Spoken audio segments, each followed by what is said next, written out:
Chapter 8. Economics. Quote, all human action, so far as it is rational, appears as the exchange of one condition for another. Men apply economic goods and personal time and labor in the direction which, under the given circumstances, promises the highest degree of satisfaction, and they forego the satisfaction of lesser needs so as to satisfy the more urgent needs. This is the essence of economic activity, the carrying out of acts of exchange. End quote. Ludwig von Mises. Economics is one topic that very few people have an interest in. When economics is brought up, people think you're talking about crazy mathematical formulas and advanced calculations. People see economics as very boring and dry. But what most people fail to realize is that every day when we do stuff, we are doing economics. Economics, for the most part, is life itself. Every time we take action on what we want and what we don't want, we are dealing with economics. And this is economics at the core, human action.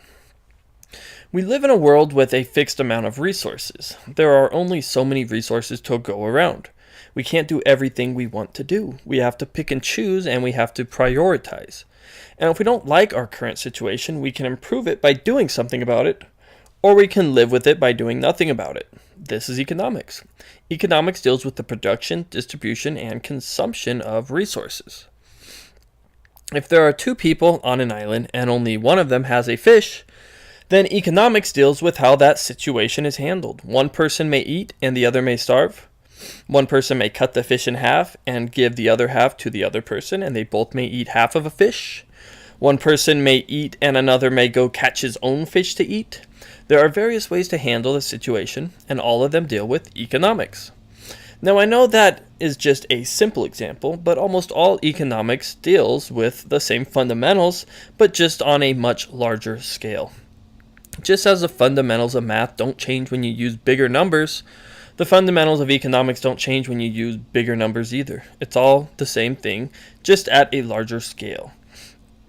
The idea of economics has much more to do with filling needs than it does with fancy numbers and crazy formulas. Economics is very basic and easy to understand. Usually when we get confused in economics, and most things in life, it is because somewhere along the lines we went wrong, or somebody made something confusing for their own benefit. Economics is about filling needs. The vast majority of political issues are economic based. This is because most of politics is figuring out what to do with resources.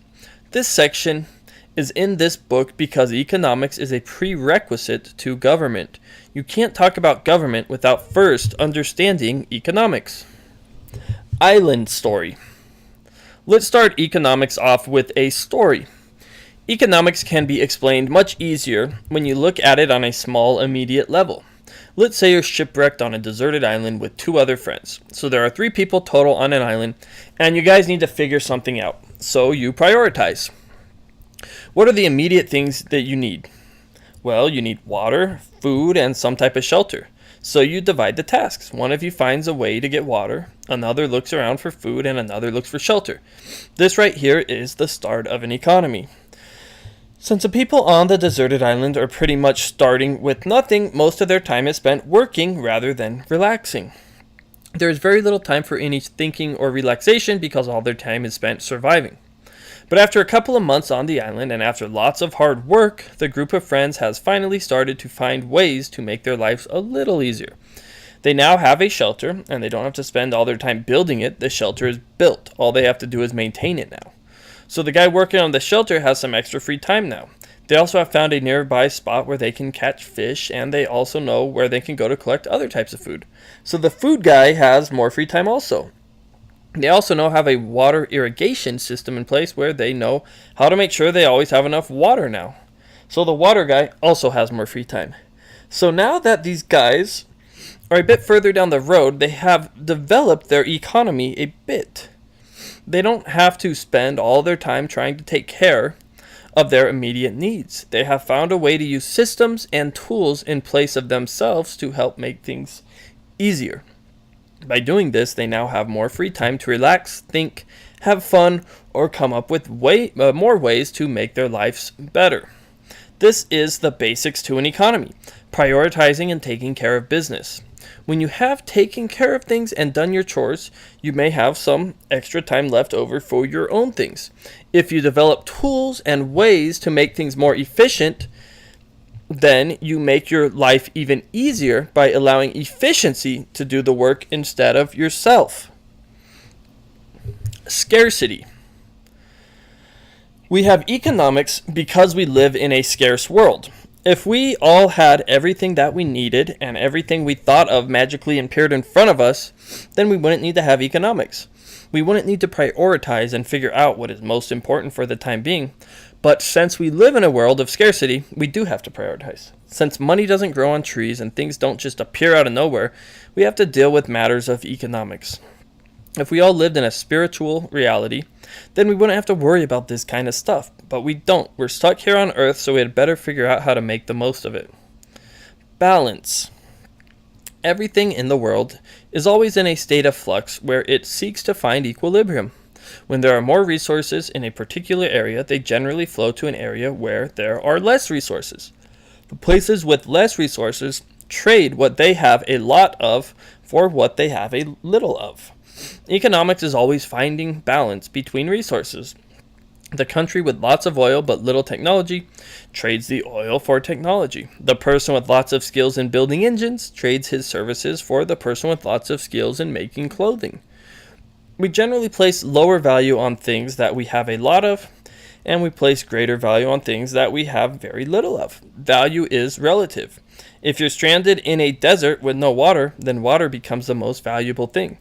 If you live next to a river with tons of flowing water, then water means a lot less to you than things like food. Cost versus benefit. Almost every situation has a trade-off between the cost of it, whether in time, labor, or money, and the benefit.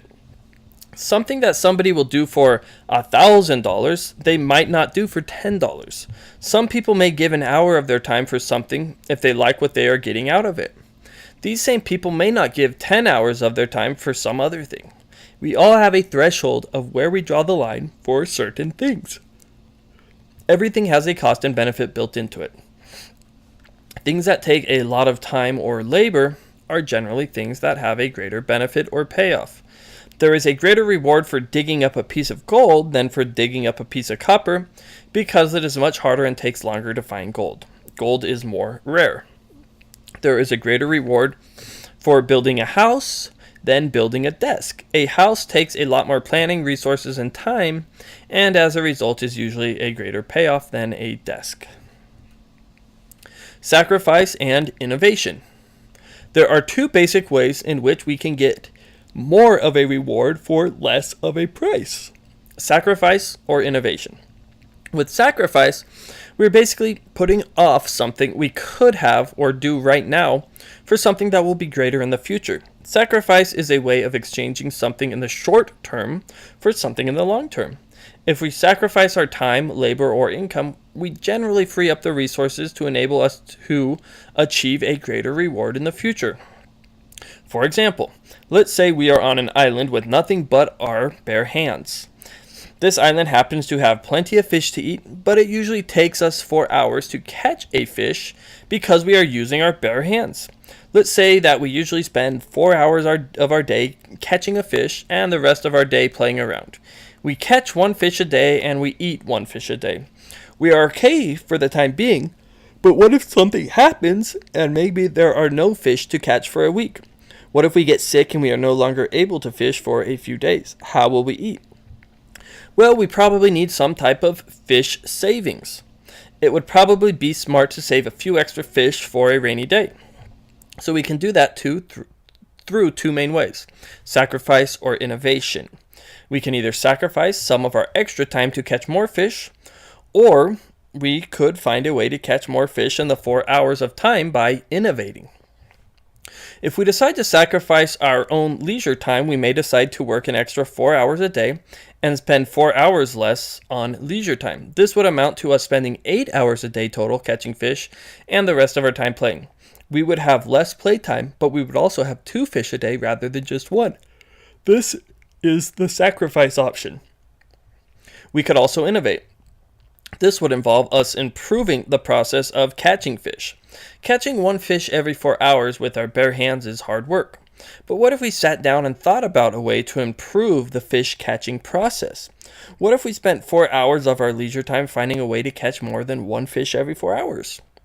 What if we thought long and hard for 4 hours a day for a week straight and finally came up with the idea of catching a fish with a net?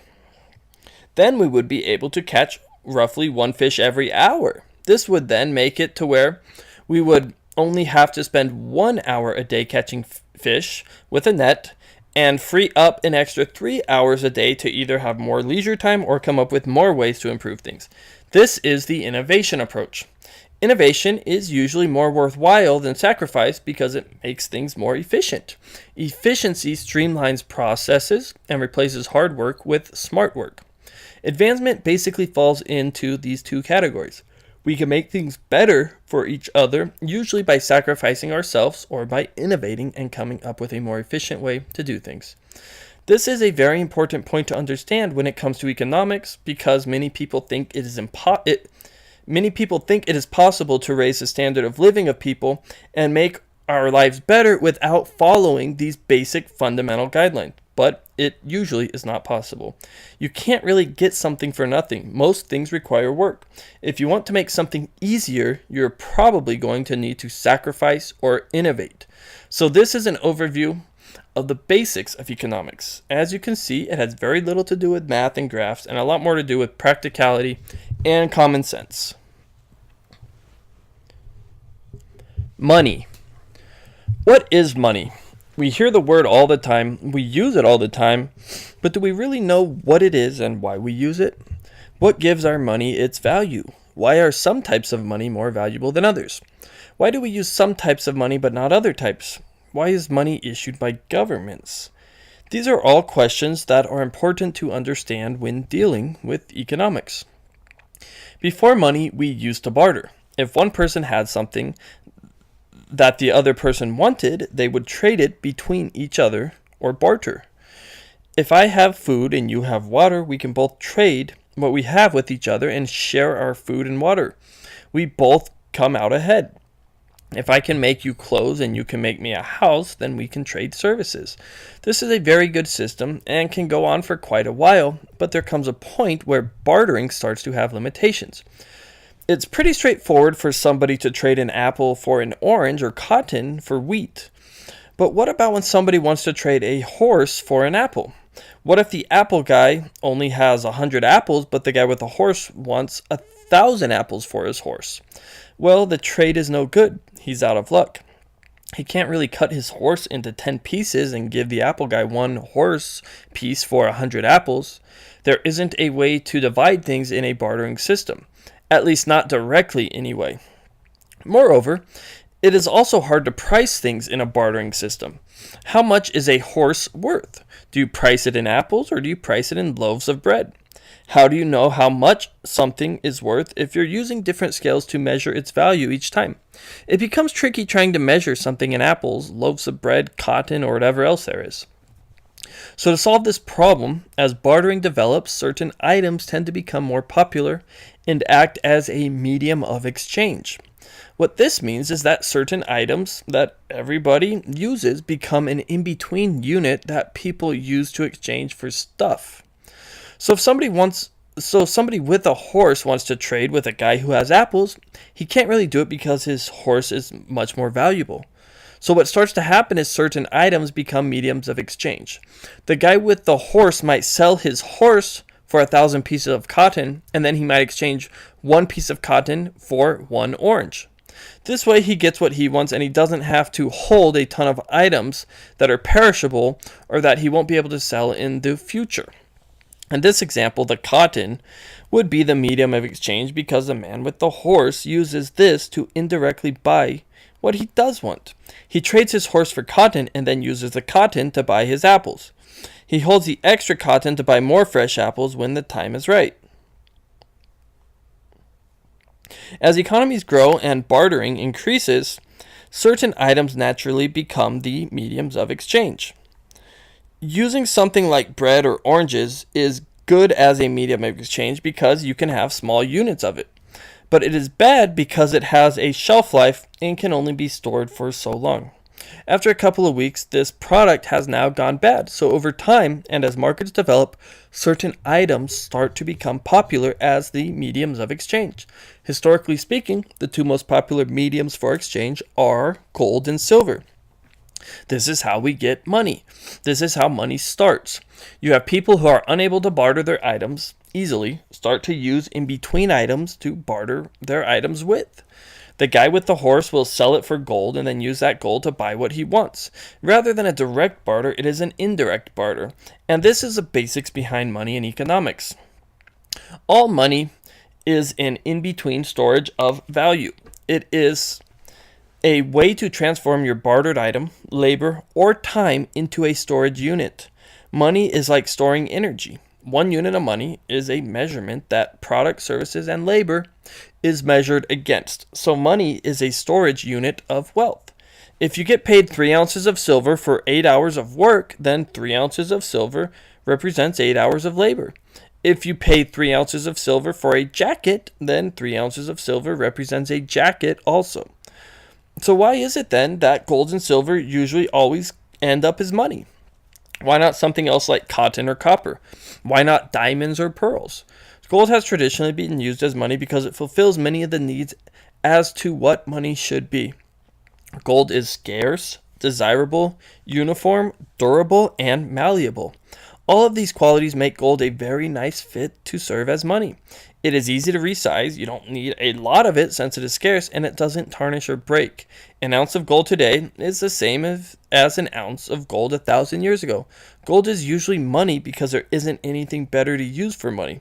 If something is found that is better, that will take gold's place, but this hasn't happened yet.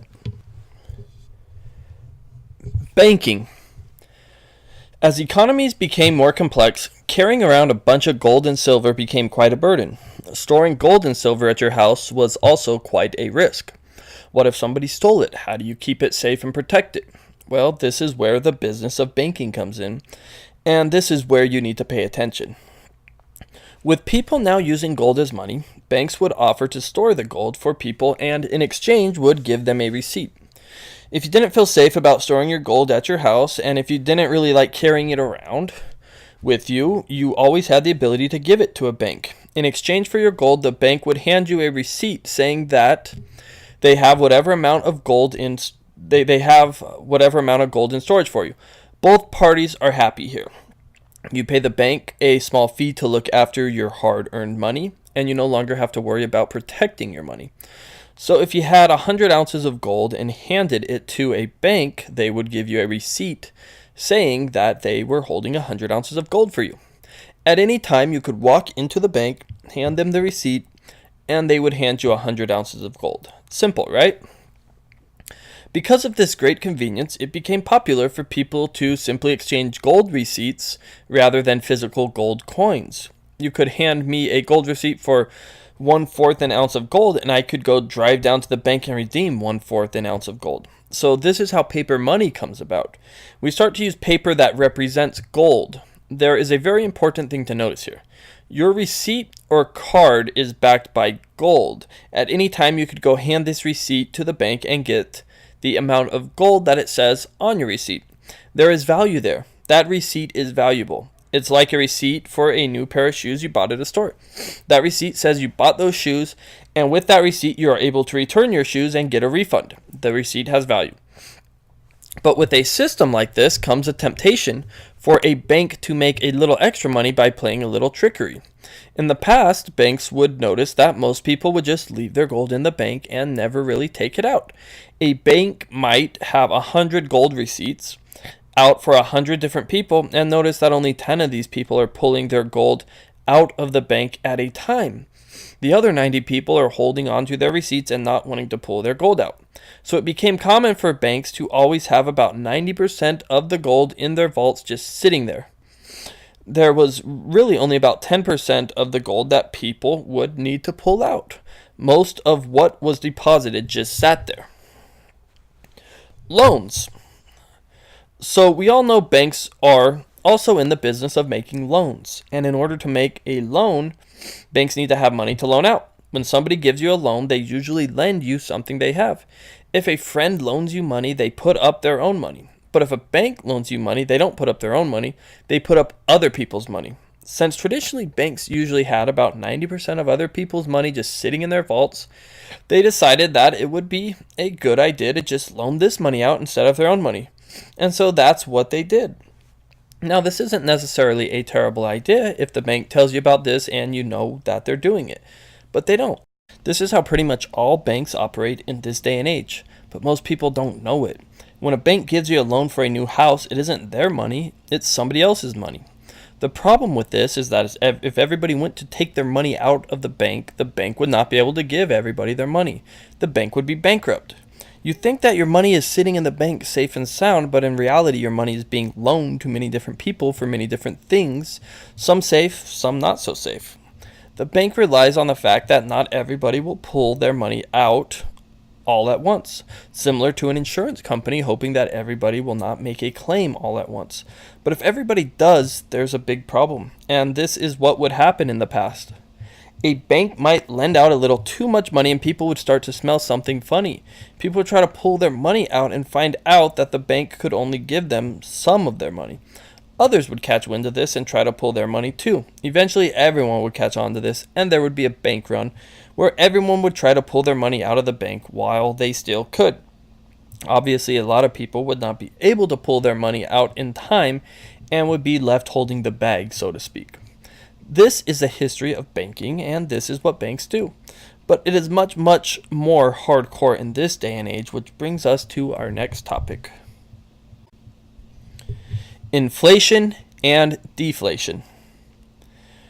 Every type of money has a money supply. That is, the total amount of money in circulation. If we are using gold, then the money supply is the total amount of gold in circulation. If more gold is mined, then the money supply increases. If less gold is mined and people store their gold and don't use it, then the money supply decreases. This is the same with other types of money. If we are using paper as the money, then the money supply is the total amount of paper in circulation. If more paper is printed, then we have inflation. If money is not printed, then we have deflation. This is how inflation and deflation really work. It is very simple. It's not some crazy sophisticated thing. It is simply the change in the money supply. If there are 100 units of money in circulation, and I add 100 more units of money into circulation, then the money supply has doubled. This is inflation. If something used to cost 1 unit of money, it now costs 2 units of money for that same item. Conversely, if there are 100 units of money in circulation, and I remove 50 units, then there are now only the other 50 units in circulation. This is deflation. If something used to cost 1 unit of money, it now costs half a unit of money for the same item. The amount of money in circulation really doesn't matter. Prices will always adjust according to the money supply. If there is an increase in the money supply, then there will be an increase in prices. Even though things may cost twice as much, you will also be making twice as much money. Things adjust. This is the same is true for deflation. But there is a bit more to it than this. In a commodity-based money supply like gold or silver, it is hard to inflate. The only way to inflate a gold money supply is to mine new gold. Inflating a gold money supply requires actual physical labor. Inflating the gold money supply actually brings value to a society because you are bringing a valuable item into the world. Gold has many uses, silver even more. So by using commodities as money, it is usually a good thing to inflate the money supply. More valuable products are brought into society, the money, and prices adjust accordingly. But when we have a money that isn't hard to create, then we run into issues. Gold can only be created by mining it with labor. Paper money, on the other hand, which pretty much every government in the world uses, can be created very easily with essentially no labor. With paper as money, the money supply can be inflated with virtually no labor. This may seem fine and dandy, but it isn't, and here's why. Let's say there are 100 units of paper money in circulation. If I am the government and I have the power to create new money when I so decide, I could easily choose to create 100 units of money and spend it on things that I want. As a government, I could maybe spend this money on war, I could spend it on social services, or I could simply distribute it among some people, some of the people who work in government. But this money came from nothing. There was no physical labor involved, and because there was no physical labor involved, it is easy to do, and there is no limit to how much of it I can do. Additionally, paper money has no value to society. When I print more money, society doesn't benefit. When I mine more gold, society does benefit. After bringing in 100 units of paper money, the total money supply would now be 200 units of paper money, double what it was before. Bringing new money into circulation isn't a bad thing, unless, of course, there is no value by bringing that money into circulation. This is one of the most important things to understand, so let me explain it a little more clearly. Bringing in 100 more units of paper into circulation doesn't do anything because 100 units of paper have no real intrinsic value to people. People don't want paper, they want stuff. People want food, cars, gold, services, and stuff like that. People don't want stuff without value. So when money people don't want, paper, is brought into circulation by buying things that they do want, homes, investments, cars, etc., we run into problems. This is not a fair exchange, but this is the basis of how governments work and how money is created. Obviously, it's not quite this simple, but this is the basic fundamentals behind it. Unless things are brought into existence for free and exchanged for things that useless things are brought into existence for free and exchanged for things that were built with hard work and labor. This is the height of counterfeiting. Very few people notice what is going on because very few people know anything about money. And what they do know about money is usually limited and perverted, similar to religion, science, and education. So that is the dangers of inflation. It isn't inflation itself that is dangerous. It is when we use things for money that can easily be inflated that we run into problems. There is always going to be the temptation by governments to raise money through inflation rather than through taxation. Inflation in this sense is taxation. It's the hidden tax. There is very little difference between you paying $100 in taxes and the government printing $100. Both things essentially do the same thing. They raise $100 for government. Only with inflation, it is a lot more easy to pull off politically because most people don't understand what is happening. Free market. Quote, "Indeed, a major source of objection to a free economy is precisely that it does this task so well. It gives people what they want instead of what a particular group thinks they ought to want. Underlying most arguments against the free market is a lack of belief in freedom itself." End quote. Milton Friedman. The free market is something that evolves naturally in the world. We start off with immediate needs we can handle ourselves. Then we start to divide labor between others. As we start to specialize in different things, we begin to trade and barter these things. When trade becomes limiting and challenging, we start to develop mediums of exchange, which we call money. With money, we create economies that are able to scale larger and further satisfy human demands. This whole time, we are letting nature run its course, and as a result, we have a free market. There is no control over anything. People are voluntarily participating in the economy. That is what a free market is. The market is whatever demand makes it. The free market offers people complete freedom over what they can do with their life. If people want to invent products and make other people's lives better, they can. If people want to work for somebody else and live a comfortable life, they can.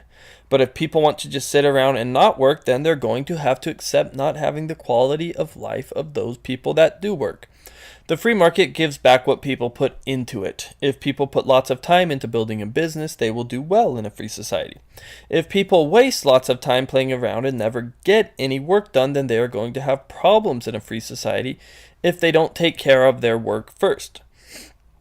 Again, we live in a scarce world. There are only so many resources to go around. Until we find a way to remove scarcity from society, we are going to need to prioritize and figure out how to manage our time in our life. We can't just sit around and do nothing and expect a free ride in life. If you were on an island by yourself with two other people, you couldn't just sit around and have the other two people do the work. They would get pissed at you because it's not fair. You would still need to pull your weight even if the society consisted of 3 people. This same principle applies to a larger economy. Just because the size of the economy grows doesn't change the fact that you need to personally contribute if you expect something back in return. A free market doesn't take care of you, and for a lot of people, this is a big problem. Most people don't want to control their own life. They want somebody else to control their life for them. Just as a child wants their parents to provide food and shelter to them, so too do many people want somebody else to provide these things for them. Most people don't really want freedom. They can't handle freedom. They might talk about freedom, they might even talk about free markets, but most people simply don't want this. Even though they are perfectly capable of participating in a free society, and even though living in a free society would give them a better life, most people are too ignorant to understand this. And so the great anchor to a free market slowly begins to enter the equation: government. Like religion, government is man-made. The government acts as an anchor to the free market because it restricts it.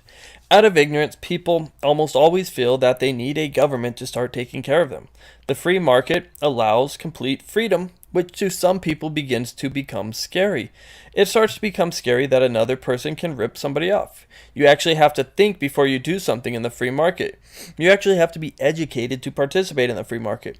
You actually have to be accountable for your actions in the free market. People want none of this. It starts to become scary that it is possible to lose money in a free market. People start to realize that in a free market, businesses can go bankrupt. This starts to scale people who are ignorant of the dynamics of nature, balance, and freedom. So people start to tug harder and harder to increase government, that is, somebody else above you. And in doing so, the free market is crippled and quality of life begins to suffer. Government is a very different dynamic than the free market. Up until government, the free market has always operated voluntarily. As government enters the equation, free choice begins to leave and things become involuntary. In a free market, the consumer is in control because they get to choose what they spend their money on, and they are free to choose what to do. With government, the consumer starts to lose control, and instead, politicians start to take control of their decisions. With the free market, we have businesses serving people. With government, we have people serving the bureaucracy. An example should better illustrate this point. When you visit your local grocery store, you are experiencing the free market. Oftentimes you have different selections on which grocery store to choose from. You may want to go to one that is closer to your home or that has better prices. Whatever the case, you are voluntarily picking which store you go to. As you walk into the store, you are greeted by an employee welcoming you to the store. You are treated well, and the business does everything they can to keep you happy. This whole time you are in control. The business isn't in control, you are. If the business does anything to piss you off, you can leave and go elsewhere at any moment. Nobody is forcing you to be there. The business needs to earn your satisfaction, and they do what they can to work for you. If you're having trouble finding something, you can simply ask somebody who works at the store and they will walk you to your item. If you accidentally drop something and break it, somebody who works there will clean it up and make sure you're okay. The store won't charge you for the cost of the item that you dropped. They will simply take the loss on their end. When you get in line to check out, a lot of the time there won't be a line. If there is a line, another register may open up so that you can get through the checkout process as fast as possible. Some stores allow you to check out yourself if you would rather do that instead. The whole experience at the grocery store is built around you, the consumer. The business does everything it can to keep you happy. In the free market, businesses serve you. Nobody is forcing you to go there. You are voluntarily choosing to be there and voluntarily choosing to give them your money that you worked for. They are doing something you like because you are there giving them your money. Now let's take a look at the reverse of this, the government. In order to drive on the road, you are forced by law to have a driver's license. Yes, it was voted on by people, but if you voted against it, that doesn't matter. You are forced to get this or you can't drive. So in order to get your license, you go to the DMV. At the DMV, you aren't greeted by anyone. You get in there and you're not really sure what to do. You see a big sitting area and a place to grab a number. You take a number, it reads number 87. You look up, they're on number 13. Great, you think to yourself, here goes another hour of my time. And obviously, it's in the middle of the day when you should be at work because government only operates during 9 to 5. So you sit there completely dissatisfied as you wait to talk to somebody. Every other person waiting also isn't happy, but the DMV really doesn't care if you're happy or not. Most of the people who work there don't look too happy themselves. This whole thing is poorly ran and managed because there is no incentive for it to be managed efficiently. If the DMV operated quicker, the employees wouldn't make any more money. If the DMV made people more happy, it would still be the same as if it made people not happy. There is no incentive here to make people happy. If you want to go to another DMV, you can't do this either. There's only one DMV in your city. You're stuck with what you got. If you want to create a better DMV yourself, too bad. This is run by the government and you're not allowed to enter this space and make the DMV better. It doesn't work that way with government-run enterprises. And so the DMV is a terrible experience in comparison to the grocery store. In a business, you have to earn your customers. If you keep customers happy and do a good job, they will spend money with you. If you piss customers off and give them a bad experience, they will go to another competitor who does make them happy and gives them a good experience. But with the government, there is no competitor. The government is a monopoly. If you don't like the service they are doing, tough. You don't have another choice. This is the main distinction between the free market and the government. In the free market, the business is at the mercy of the customer. In the government, the customer is at the mercy of the government. Let's take another example. Many of us have traveled throughout the country by airplane and had to deal with another government business, the TSA. The TSA is a textbook government business. It's inefficient, unprofitable, time-consuming, and provides very little value. The whole purpose of the TSA is to protect us when we are flying. But what if we don't want to be protected? What if we are comfortable taking the risk and would rather skip the line and just get on the plane? It doesn't matter. We can't choose what we want with the TSA. We have to go through with them because the government tells us that is what's best for us. In a free market, security would be handled by each airline individually. Each airline would choose which security measures they take, and people would travel with whatever airline they are comfortable with. If you wanted to fly without going through scanners and being exposed to radiation, you could do that. If you wanted to have a full CAT scan and eye exam before getting on a plane, you could do that too. It would be up to people to decide what they want on an individual level, and the airline companies would accommodate their customers for whatever types of security were necessary to them. Just because a government is currently doing certain businesses does not mean they should be. If the free market can do things better than the government, which is the case almost every time, then it should be. We don't need the government to do things the private sector can do. When the private sector does something, it improves the efficiency, cuts down the cost, and it gives us more options because the free market rewards good decisions. When you do a good job in the free market, you get more customers and make more money. If you do a bad job, you go out of business and a better company replaces you. In the free market, you can complain if a business upsets you. If you're unhappy with a long line in a private business, you can say so and somebody will accommodate you and try to fix the situation. If you're in a long line at a grocery store, it is in the best interest for that business to do everything they can to make the line shorter and get you through the checkout process. If you complain and say something to somebody working there, they will oftentimes open up a new cashier and get you through the line. If you're unhappy about a long security line at the TSA, what happens if you say something? When's the last time you heard somebody in a TSA line shout something like, "Hey, can you speed it up around here? I ain't got all freaking day." Yeah, right. You better not get out of line there or they will be sure to put you in line, in jail. People in the government treat you like a criminal. People in the free market treat you like a friend. Now, yes, of course it's not this cut and dry. There are some great people in government and some not so great people in the free market, but in general the free market is always going to outdo the government in pretty much every comparison. At this time, we have an important realization to acknowledge. Both the free market and government are dealing with the same type of people working there. The people who work at a grocery store are the same type of people who work at the DMV. There's no difference between the people working in these places, but yet the people act differently. People at the grocery store are usually going to be nicer than the people at the DMV. There is no difference in the actual people, though. The difference is the system behind the people.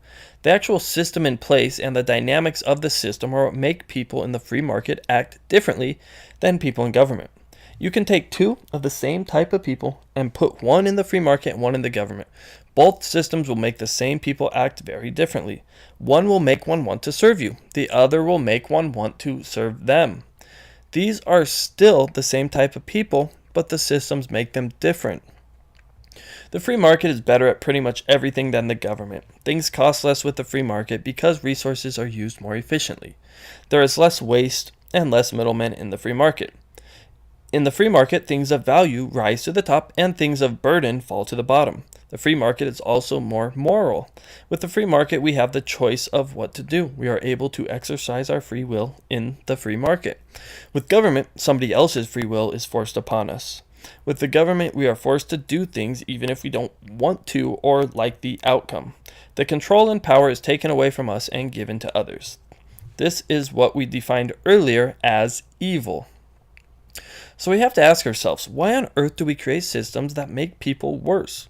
Why do we create systems that we don't want to deal with? Why do we create systems that treat us like garbage when we could have these same people treating us like friends in the free market? Because we are ignorant, that's why.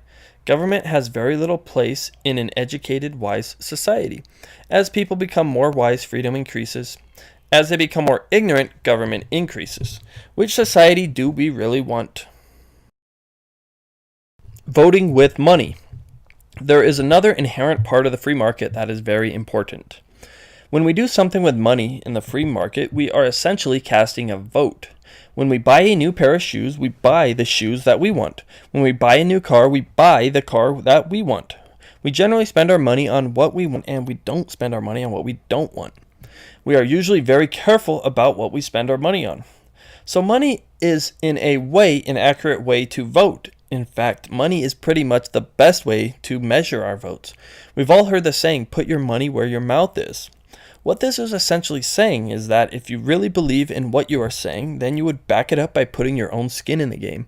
If you really believe that something is a good product, then you would own it yourself. If you really believe that something is a good investment, then you would invest in it yourself. If you don't, and instead you choose something else, it means that even though you said you like something, you actually like something else more. We vote with our money because our money represents our energy.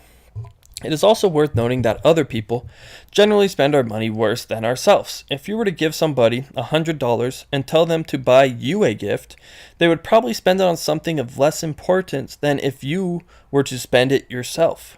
We are good at buying things for ourselves. We aren't as good at buying things for others. We see this all the time with Christmas when people always get gifts they don't want. Most people would rather just have the money and buy what they want instead. Most of the time, other people do not spend our money better than ourselves. Business. These days, having a business is borderline evil. The larger your business, the more evil you are. But conducting business isn't an evil thing. Going around and trying to make a profit is not a bad thing. Businesses are simply an extension of ourselves. Businesses are people offering things for us to choose whether we want these things in our lives or not. There's a fundamental distinction that needs to be understood with business. When you buy a product or service, you are choosing to. Nobody is forcing you to spend your money somewhere. So when you buy something from Walmart or McDonald's, you are voting for them with your money. Every time somebody spends money at a business, they are voting for it. The business with the most votes, money, stay in business because that's all money is. A more accurate way to measure your true wants and desires. The businesses without votes go out of business. This is a completely natural and good thing. The point of a business is to fulfill the demands of a society. If a business is keeping people happy and getting votes, then it serves a very real purpose and will continue to live on. We have a completely backwards notion that somehow the business is in control and we are slaves to the big businesses. This just isn't true. The big businesses are slaves to us. At any time we, the consumer, could stop spending our money there and put them out of business. In a free market, the consumer has the power. In a free market, the business is the slave to the consumer. If the business doesn't do what we want, then they're finished. So the business doesn't hold as much power as we are led to believe. The business is simply rewarded with our money for taking the risk to try to do something that people willingly choose. We see this all the time in business. Businesses will do whatever they can to get our business. If a business doesn't treat us quite right, or they're rude to us, we may choose not to shop there anymore, and we may tell our friends. This is a good thing. This puts us in control, and it puts the business at our mercy. If a business pisses enough people off, people will eventually stop spending money there, and the business will fail. This is also a good thing. Businesses that people don't want shouldn't be around. The free market naturally sorts out what is wanted and what is needed. Profit. These days, not only are you evil if you're a big business, you're even more evil if you care about making a profit. Making a profit and trying to make money is seen as one of the most evil things these days. But why? How is making a profit bad? A profit is actually a reward for providing something that somebody voluntarily chooses to buy. A profit is a reward for taking the risk to either sacrifice or innovate through a business. A profit is only the result of a consumer choosing to spend money with a business. The consumer obviously agrees with whatever it is the business is selling them because they voluntarily spend their money at the business in exchange for whatever product or service it is. A business should make a profit. A business is taking all the risk. A business will normally save up some money and take a risk when they are first starting out. If the business pays off, they will become profitable and reap the rewards for their careful planning and hard work. By finding a way to make people's lives better, the business is rewarded with a profit. In a free market, both parties win in a commercial exchange. When you go to a business and buy something, the business makes a small profit by providing a valuable product or service, and you end up getting what you want. The business wins and you win. It's not a bad thing to be a big business and make lots of money. Money is simply the reward a business earns by creating something people voluntarily choose to use. Money is simply a store of energy. People make money by exchanging their time, labor, and talent for money. And then they give you this in the form of money. When Apple makes tons of money because they create sweet products, nobody seems to complain. But when Exxon makes tons of money with oil, people seem to get all upset. Why?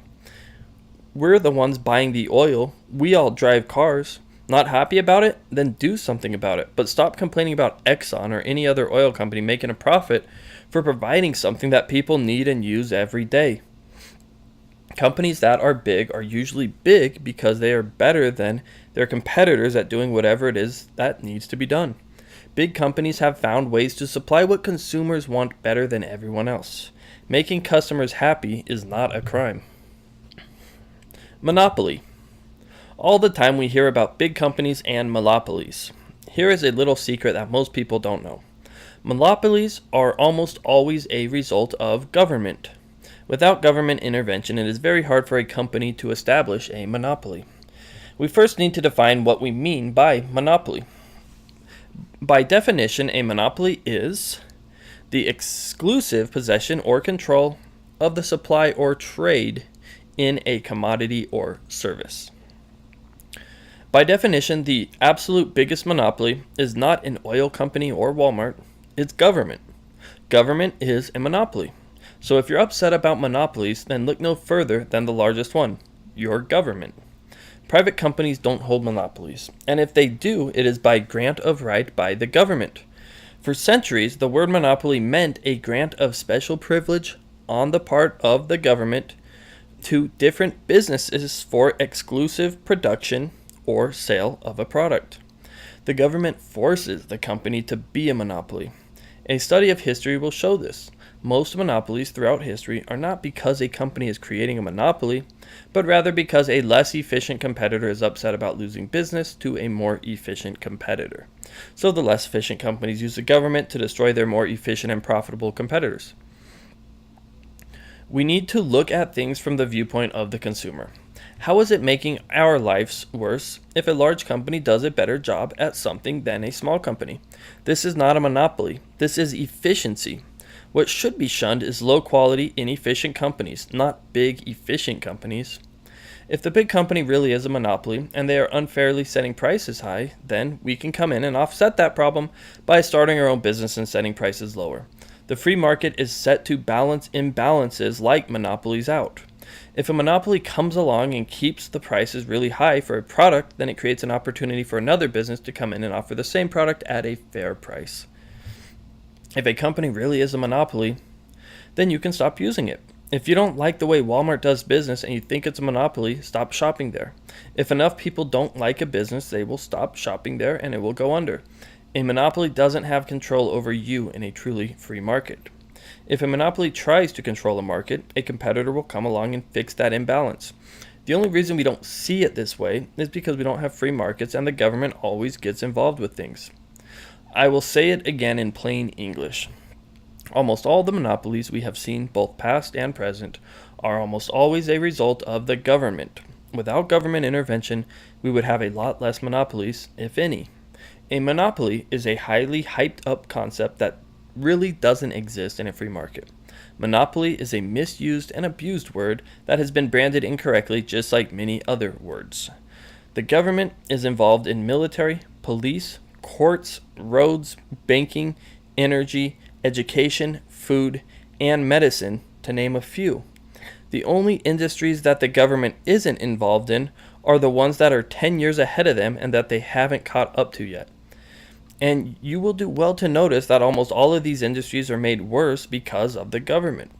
We talk about how bad our schools are, but we forget that our schools are a government monopoly.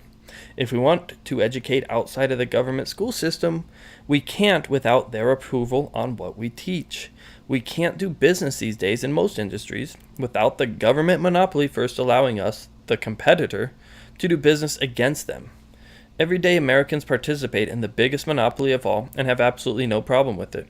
So if people really are against monopoly, they should be against government.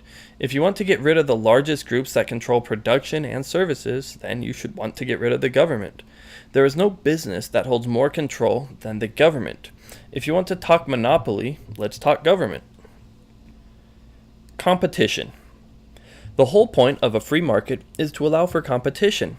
It's funny how we see competition as a good thing in sports, but a bad thing in business. It's okay for us to compete in a game of basketball, but it's not okay to outdo your competitor in business. It's okay for athletes to train to be better at scoring points than their competitors, but it's bad for businessmen to train to make more money than their competitors. The whole world is competitive. All competition is a trimming of fat. Things that are needed and necessary stay, and things that aren't needed go. That is competition, and it is also nature. And competition in a free market increases our standard of living. When we have businesses competing, the winner is us, the customer. When businesses compete against each other, we get high quality products at cheaper prices. Just like when athletes compete, we get a great show. When businesses compete, we get great products. Competition is what brought us fast computer processors. Competition is what brought us higher quality automobiles. Competition is what brought us the wide selection of food we have at our grocery stores.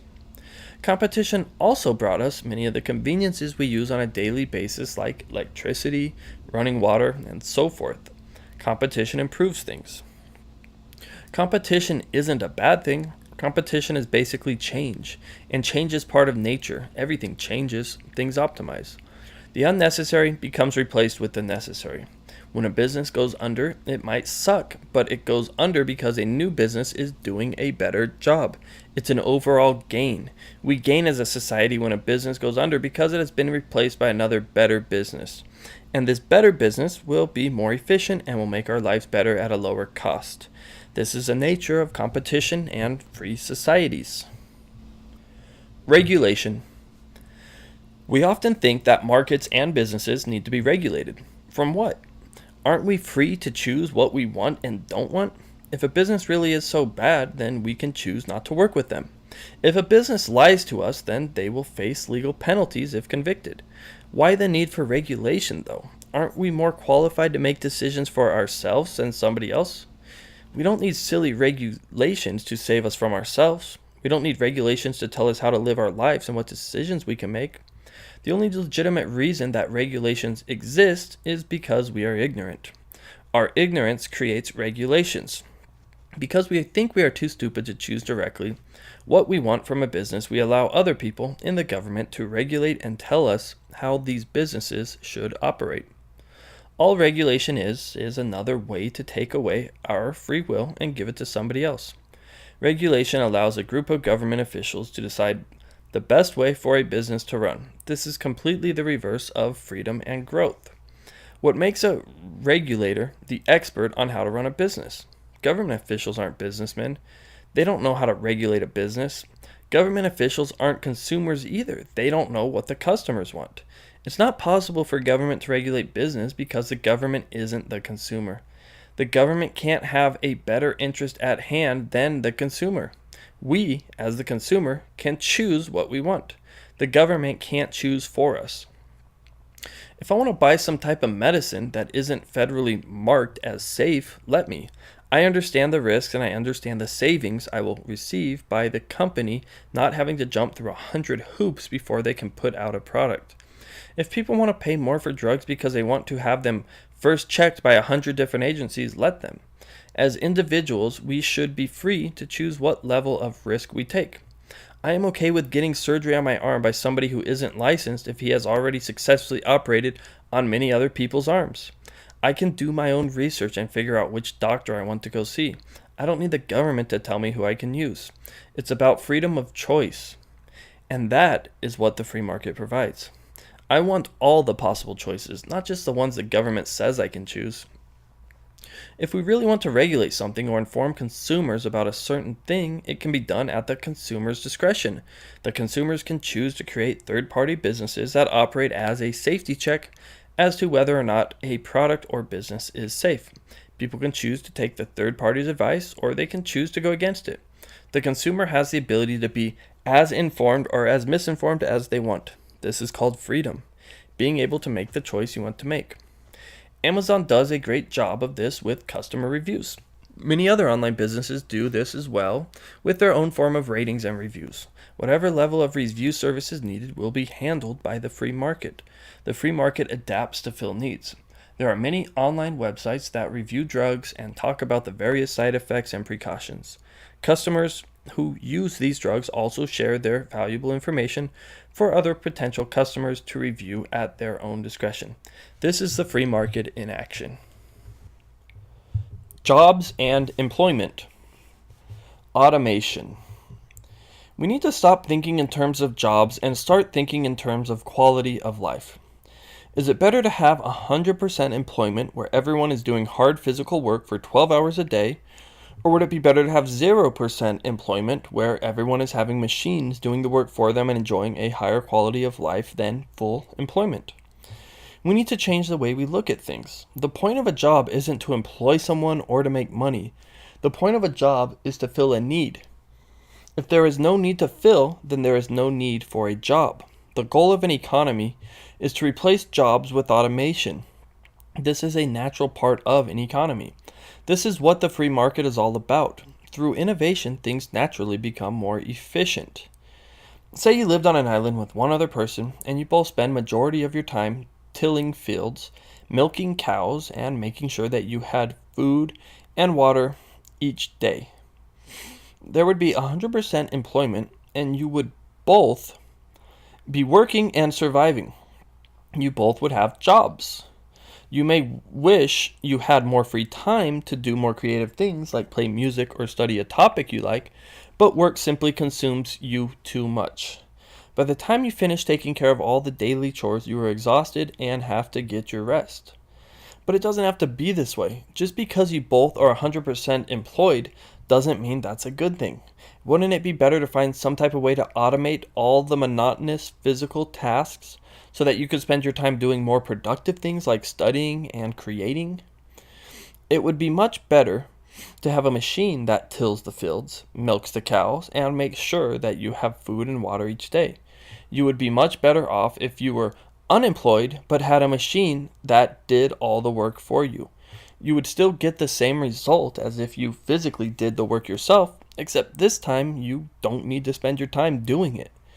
You can spend your time doing more important stuff while the machine does the other stuff. This exact same principle works on a larger economy, but people are incapable of seeing this basic principle at work. All the time we have businesses going under and being replaced by new and better businesses. This is a good thing. This means the quality of our life just went up. When a new business does something better than an old business, we get more for less money. as a whole society will be better. Society as a whole gains when this happens. There will be some people who are on the losing end, but there will be more people on the winning end. And the more this happens, the more people on the winning end. You might lose a job because something became more efficient in your industry.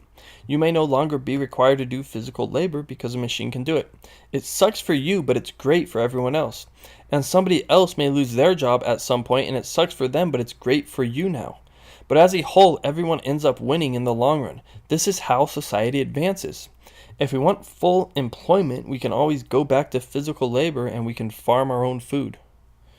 You have to really stop and ask yourself about the quality of life you are living right now, this very second.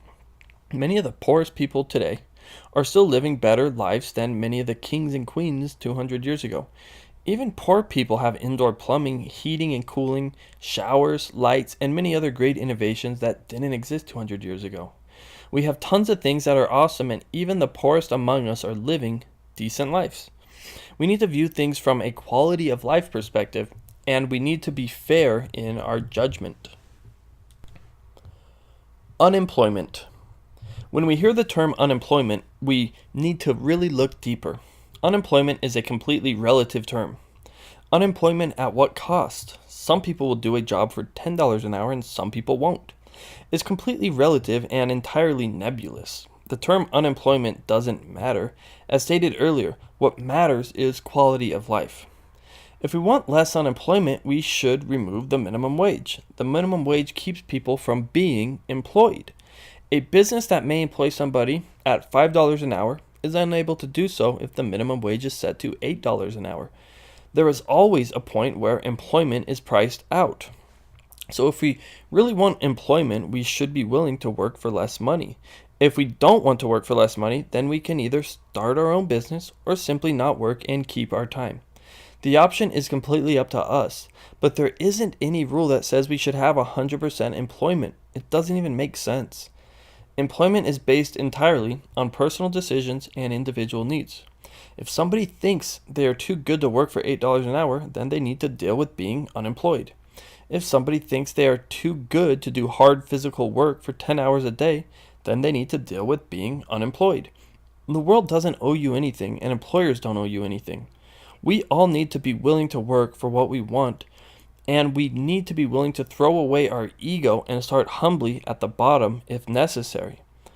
There are always jobs to be had. It's just a matter of how bad we want it and what we are willing to sacrifice. If we are expecting to get $20 an hour jobs sitting on our butts all day, then we are living in a fantasy land. If we are all expecting our college degrees to get us that high-paying job, then we aren't facing reality. If we are looking to start at the top without first working our way through the bottom, then we are lying to ourselves. What gets us employed is bringing value to a need. If we don't have value to offer, then we better learn how to offer value. But thinking we can do the same thing every other unemployed person is doing and somehow come out better than them is ludicrous. Summary. All this should illustrate that economics is not some crazy mathematical thing. Economics is simply reality meeting ideas. We all have tons of noble and great things that we want to do, but we also need to take into consideration if we can actually achieve our goals. We all want to change the world, but if we are not using our resources and people effectively and properly, we will never reach them. We need to first understand the basics of economics before we can begin to understand how to give each of our ideas life. It is one thing to have something in our heads. It is another to develop a proper system to bring this idea to reality. This is where economics comes in. Economics is the act of prioritizing what is most urgent against what is least urgent. We live in a scarce world and can't have everything we want. Everything has a trade-off, and everything has a cost and benefit associated with it. There are two basic ways to progress forward as society: sacrifice or innovation. Money is a natural outgrowth of bartering. Money is energy. Our labor and talent is stored in money. Where we make and spend our money is where we make and spend our individual energy. Banks hold our money for us and loan it out to make more money with it. When the money supply increases, we have inflation. When the money supply decreases, we have deflation. The free market raises the standard of living by increasing quality and decreasing costs. The free market is voluntary, and we vote with our money. Business is life itself. When somebody creates a business, they are offering something that people voluntarily participate in. Profit is somebody choosing to give their money to someone else. Profit is a result of efficiency and favorable decisions. The only real monopoly is government, not big business. Competition is basically change for the better. Regulation by government is an unnecessary role. Technology and innovation should replace jobs. This makes our lives better. Unemployment is a useless term. We could all start growing and planting crops immediately and all be 100% employed. Economics is reality meeting ideas. Chapter 9. Government. Quote, "When the people fear the government, there is tyranny. When the government fears the people, there is liberty." End quote. Thomas Jefferson. Purpose. What really is government? We have these things called countries and we have these things called governments, but do we really ever stop to think why? What is the purpose of government? Why do we have it? What is government supposed to do? What isn't government supposed to do? Where do we draw the line? Is government necessary? How does government tie into each person's individual purpose in this thing called life? Are we creating societies that best enable ourselves to express our free will? These are all important questions worth asking. A government is basically a collection of people. It doesn't matter the size. There are small governments and there are large governments. Government derives from governance, which is the allocation of control. A family is essentially a government. A community is a government. A city is a government. A state is a government, and so on. As you group people into larger categories, that group or government becomes larger. It is usually easier to control smaller groups, and as groups become larger, it becomes harder and harder to control. We see this all the time in business. Large businesses have a much harder time controlling things than a small business. Large companies react slower than small companies. So we have government as a sort of way of organizing people. We can't do everything ourselves, and working in cooperation with one another can be a very beneficial thing. So we set up certain rules of organizing each other. The problem with government is that people are able to dictate policy over another human.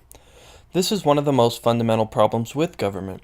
We are all individuals who have our own unique free will, but when we are part of a government, we lose a part of our free will.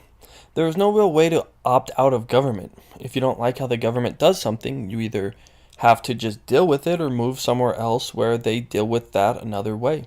Government takes individual free will and clumps it into group will, where you lose your own individual sovereignty. This is the way it has always been, so we just go along to get along and accept this as the way things are. But things don't have to be this way. We don't have to always compromise with the majority. Most people don't even realize that America was originally set up to not work this way. America was originally set up as an experiment in individual sovereignty. More on that later. Most governments start out small and become larger and larger with time. There is a cycle to governance. It usually goes something like liberty to complacency to dependency to tyranny to revolution, and then back to liberty again. Many people have the misconception that government creates society. This is completely backwards. Government doesn't create society. People create society. The government is an extension of the people. The people are not an extension of the government. Well, at least they're not supposed to be. Society has existed long before governments, and it will continue to exist after governments. Governments don't bring us forward in society, governments restrict us. Government didn't bring us the automobile, the computer, the mobile phone, electricity, or anything else of value. These were all brought to us by the free market.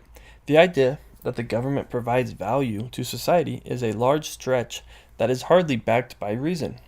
Government is basically an evolution of ignorance.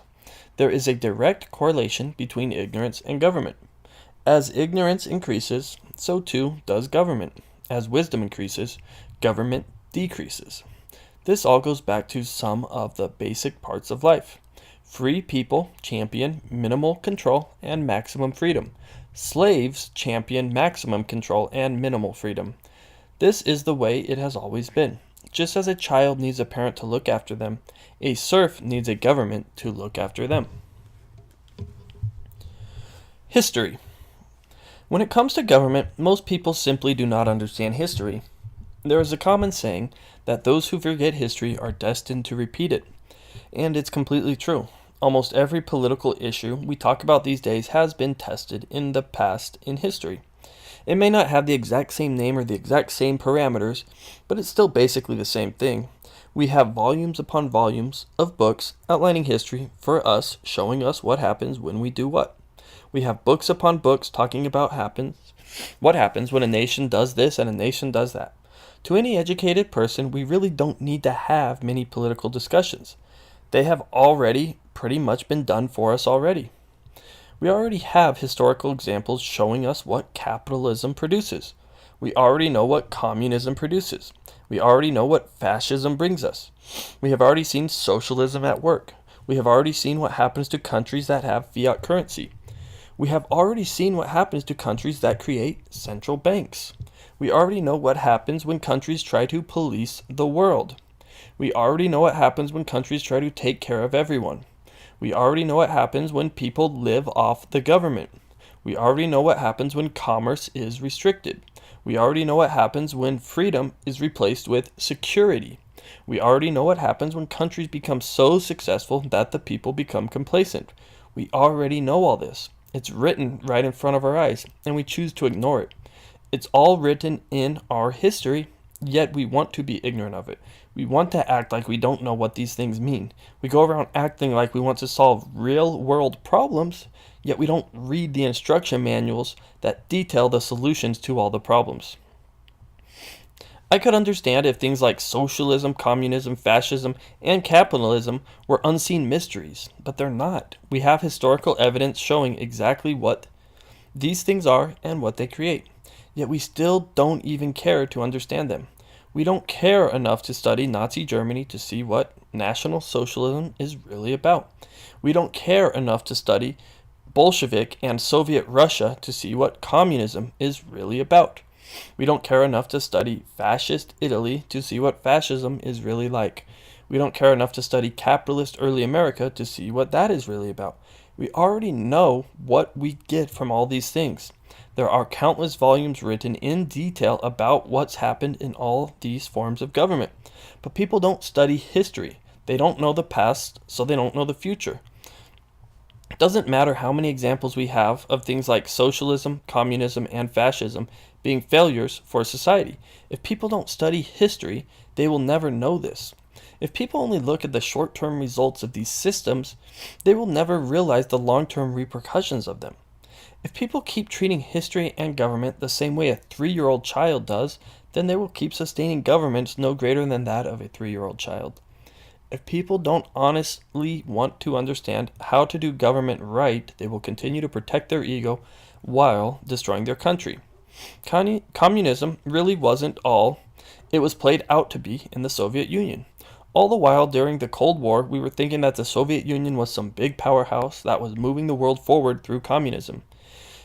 An image was painted in people's minds that communism was a great system of equality and that people were living great lives. We later find out that the people were poor and that America was providing them with food the whole time. Communism turned out to be an utter failure and ultimately needed the success of capitalism to keep it afloat. But if we don't study history, we would never know that. Many people probably know very little about Soviet Russia or Nazi Germany. Most people probably don't see the similarities between these systems of government and the systems of government that we have in place today. If we don't study our history and understand what it means, then we are destined to repeat it. Almost all of the modern day problems we talk about have already been done in the past. We know what bailing out banks does. This has been done time and time again in history. We know what creating welfare states does. This has been done already. We know what policing the world does. Rome tried that one out. We already know what is going to happen before we even do it. That is, anybody who has studied history. It is all right there for us to understand. When we hear things like central banking come up, we already know that it was tried time and time again in the United States. Presidential elections were won over the topic of central banking. We know that prior to the Federal Reserve of 1913, there had already been 3 other attempts at setting up a national bank for the United States. This is a huge topic that nobody seems to care about. I guess if you don't know history, you're destined to repeat it. So as we go through the topic of government, it is important to understand that almost everything has already happened in the past. Pretty much every political topic can be seen through the lens of history. All we have to do is read a book or two to find out what we're talking about politically really does work out. Media. All the time we hear about the biased media or the controlled media. Don't listen to Fox News, they're a bunch of right-wingers. Don't listen to CNN, they're a bunch of libs. The elites control all the media. But these news stations became popular somehow. It doesn't matter how elite or how rich you are. You can't force people to watch the news. These news networks didn't magically rise to the top. The people brought them there. The people chose to support these corporations. The people liked what they were getting, and they continue to like what they are getting. If people really were not ruled by ignorance, none of the major news sources would exist. This information is shallow, poorly researched, highly influenced politically, and entirely lacking. If people really wanted good news, it would exist. And it does to a small degree, but most news is exactly what people want: entertainment. Most people want to be lied to. Most people want to hear what they want to hear, and they will pay big money for it. That is why certain people watch certain news stations. If all the news stations had terrible news riddled with misinformation and bad journalism, that is the people's choice. The people want this. If they didn't want filth, they would turn to one of the many other sources of information that does report accurate information. But you can't turn to something better if you don't know what better is. People don't want accurate information when it comes to news. They want to be entertained. They would much rather watch the hot blonde actress reading from a script than have to perform critical thinking to actually understand all sides to an issue. It is much easier and more entertaining to let the hot one do the thinking for you. It is also much more believable when she misrepresents the truth to you. After all, she doesn't know what she's talking about either. Just as we prefer hot women in our Hollywood movies, we also prefer hot women in our Hollywood news. Everything about the news is manufactured and fake, and that is why we love it so much. If we actually had ugly people on Fox News talking about how every dollar in existence is a bill to us issued by the Federal Reserve, do you think people would be watching? Hell no. That doesn't involve war, sex, drugs, or lies. The people want nothing to do with that. Media stations need to stay in business, so they give the people what they want. This isn't a problem of the free market. This is a problem of ignorance. More government would make the media worse than it already is. We call the people on TV reporters for a reason. They don't research, analyze, or understand any of it. They report it. The research and analysis has already been done for them. The real thinking and preparation has already taken place, and the news reporters are simply reporting what they were told, so you too can report what you were told to your friends. This is how the media operates. It isn't about learning. It isn't about reporting. Or it is about reporting. And until the people want something different, they won't get anything different. So news these days isn't news at all. It is entertainment. That's all it is. Rich people. Rich people take a lot of heat these days. These days, if you're rich, shame on you. You shouldn't be rich. Being rich is bad. How dare you be rich when you should be poor? There are tons of people who are poor, and look at you walking around all rich like you're better than everyone else. That's the way most people view it anyway. But being rich isn't a bad thing. Being rich is a good thing. Most of us should strive to be rich, not poor. There is room for everyone to be rich. Being rich isn't only limited to a certain number of people. Being rich is open to anyone. You just have to choose it. You see, being rich isn't so much the amount of money you have as it is the mindset you have. Rich people almost always become rich because they think differently than poor people. They do things of value and they make the lives of other people better. Rich people operate in accord with universal principles and are rewarded for these actions. Yes, of course there are some criminal rich people, but there are also criminal poor people. Yeah, sure, there are greedy rich people, but there are also greedy poor people. Being a criminal or being greedy or whatever else you want to call it has nothing to do with being rich or poor. There are all types of people on both sides. One thing rich people do have in common is that they think similarly. Rich people think in terms of independence as opposed to dependence. Rich people generally become rich through hard work and determination. Being rich isn't accidental for most rich people. They simply applied themselves and went after their dreams. When Steve Jobs helped to create iPhones and iPads for people, he was acting like a rich man. He was creating value that people wanted to participate in by exchanging their monies for these products. This is a rich man. Rich people are inherently entrepreneurial. This is because nature is entrepreneurial.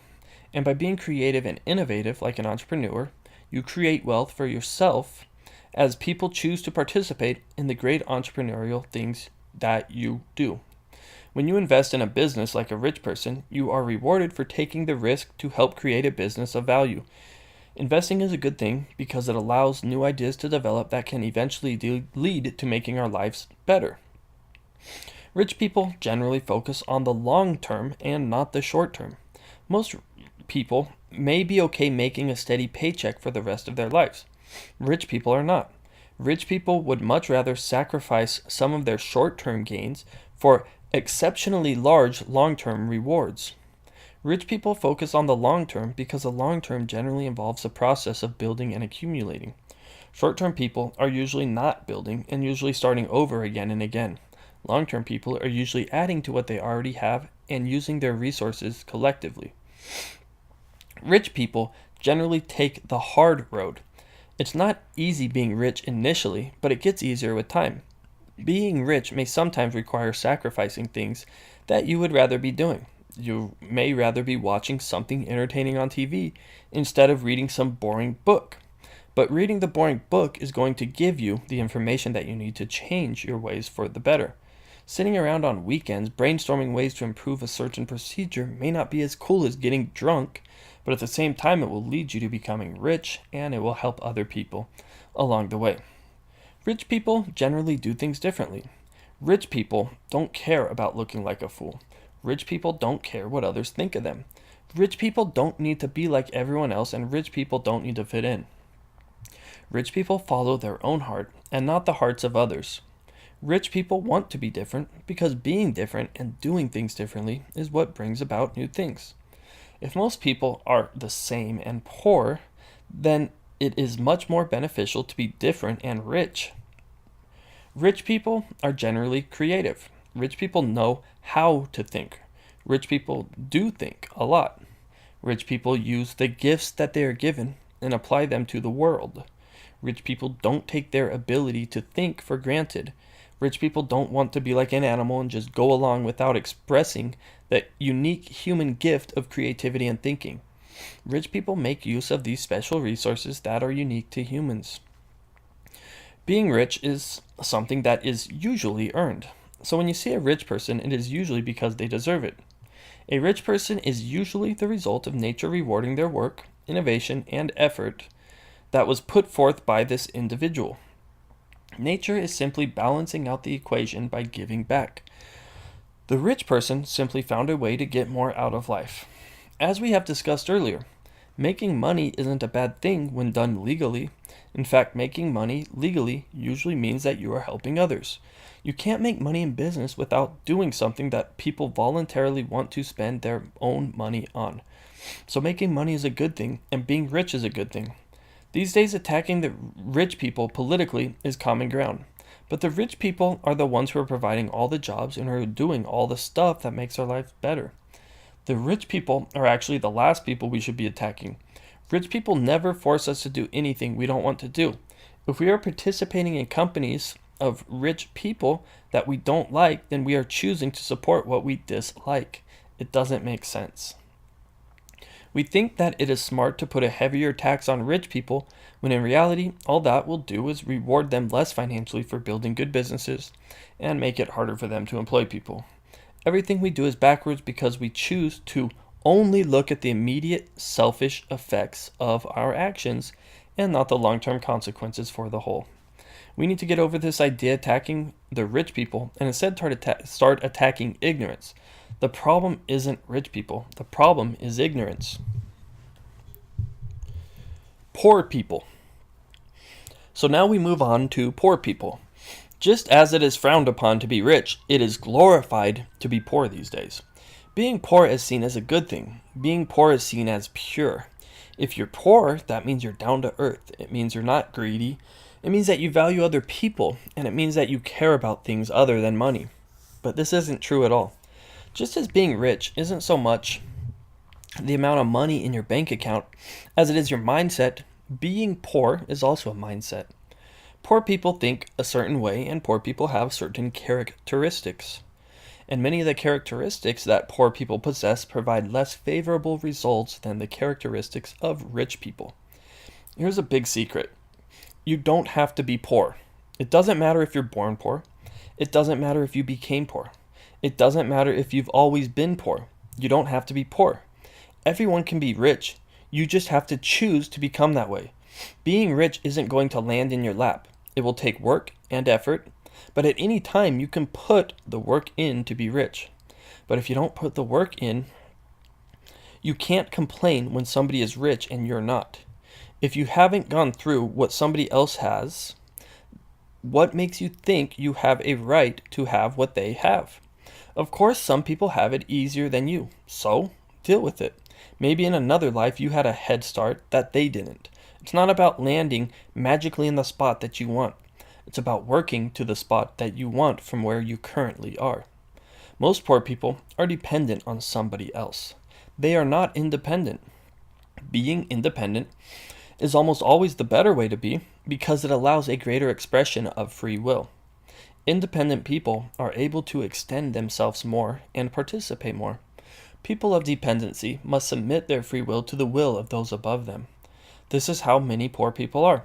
This is also how children are. There aren't very many rich children. Most poor people are employees and not entrepreneurs. There are a number of reasons as to why this is. Yes, obviously it's not a crime to be an employee, but employees are more dependent than entrepreneurs. Employees are also almost always poorer than entrepreneurs. It's not a bad thing, but it is a result of their actions. Poor people are poor because of the way they choose to participate in life. They participate from an immediate employee perspective rather than a long-term entrepreneurial perspective. Most poor people think that they are entitled to certain things. Most rich people do not. Rich people don't care about going bankrupt or having hard problems. They find a way through them. Poor people do not. Poor people complain when a problem arises. Poor people don't want to become rich. They simply want to live off the rich. And this is what they do. Rich people run towards their problems. Poor people run away from their problems. Poor people inevitably vote in certain government policies which take from the rich people and give to poor people. But taking money from a rich person and giving it to a poor person is one of the most ignorant things you can do. For one, it is criminal to take something from another individual. You are directly hurting the rich person by taking their money that they earned. I can't go to your house and steal your wallet, so why do you think it is okay when it's done by the government? 2, it is morally irresponsible to reward bad behavior. By giving poor people money for free without them doing any type of work is rewarding something that is bad. You give people money when they do something of value, not when they do nothing. Giving people money for the sole fact that they're poor is only going to enable them to continue being poor. If you didn't give them the money, they would have to find a way out, just like everyone else. They would be encouraged to contribute to society rather than take from society. Our school system is obviously constructed to create poor people and not rich people. School doesn't teach you to become an entrepreneur. School doesn't teach you to think in terms of value like a rich person. School teaches you to think in terms of a job like a poor person. This is a big reason why most people are poor. They went to school and they believed it. If most people go to school and most people are poor, you have to stop and ask yourself if school really is all it's made out to be. Democracy. Most people are completely unaware that America isn't a democracy. I repeat, America is not a democracy, but we still call it one. Why? Because we don't study history. That's why. America was founded as a constitutional republic. The founders of America detested democracy, and rightfully so. Democracy is simply rule of the majority, or mob rule. Rule of the majority is a terrible way to do things. Democracy is 10 wolves and 1 sheep deciding what's for dinner. A democracy is always going to have a loser. For some reason, we think that is okay, even when there are better ways to do government where people don't lose. A constitutional republic that provides basic rights to everyone is a much better way to approach things. This way nobody loses. We don't need to take a vote on what people think. We have already agreed on the way things work and we have written it into law. That's what a republic is. Rule by law. We don't see democracy in large businesses. It just doesn't work. We see rule by wisdom in large successful companies like Apple, Google, and Amazon. These companies are ruled by wisdom. The leaders of all of these companies are wise. The leaders of these businesses are not ignorant. They are high quality in many aspects of life. Businesses don't run on democracy, so why should governments? Not everyone has the same say on things. Not everyone should have the same weight when it comes to voting. Different people know more in certain areas and know less in other areas. Why do we need to clump everything together and blur everything? We don't. It is possible to have a government where everybody has specific protections and where people can't vote these protections away. It's called a constitutional republic, what America really is. In actuality, a democracy is closer to rule by ignorance. The majority of people are usually ill-informed and easily manipulated. You can't expect the average person to be smart, and democracy is a very hard system to practice when the majority of people are ignorant. Manly P. Hall sums it up brilliantly. Quote, "One of the difficulties of a representative government is that it does represent us. It does not do what we hope it will do, allow us to vote for persons more perfect than ourselves. If we had the chance, we would not vote for them anyway, because anything more perfect than ourselves would frighten us." End quote. This is the biggest problem with where America is. As we decline further and further into ignorance, we elect people less and less capable of leadership qualities. We no longer elect people with virtue and intelligence. Somebody with intelligence scares us. When somebody is smart, like a good parent, and tells us no on something, we get pissed. How dare they tell us no? We are ignorant and want to eat candy all day long. We get what we want, bad leaders that we vote for. We live in a democracy, yet elect people not qualified for the job at hand. Why? Because we are ruled by ignorance. We are too fearful to elect people better than ourselves. We are too ignorant to know what a better candidate would look like. So invariably, we instead choose a bad leader. But it isn't even about leaders. The idea of electing people to rule over us is ignorant itself. When we put people above us, we take away from ourselves. The goal is for us to become leaders. The goal is for each one of us to lead ourselves and to take personal responsibility for ourselves. When we elect politicians, all we are doing is choosing to stay in childhood while daddy goes to work and takes care of us. Politicians are unnecessary and are a form of worship. It is not possible for another human being to fully represent us. We need to represent ourselves. A much better form of government is not mob rule and not politician rule, but rather individual rule, where each one of us takes personal responsibility for ourselves. Collectivism, socialism, communism, and fascism. Socialism is pretty much the most popular form of government we have today. Most industrialized nations are socialist today. Socialism is basically defined as in economic and political theory, advocating collective or governmental ownership and administration of the means of production and distribution of goods. This is a pretty fair definition.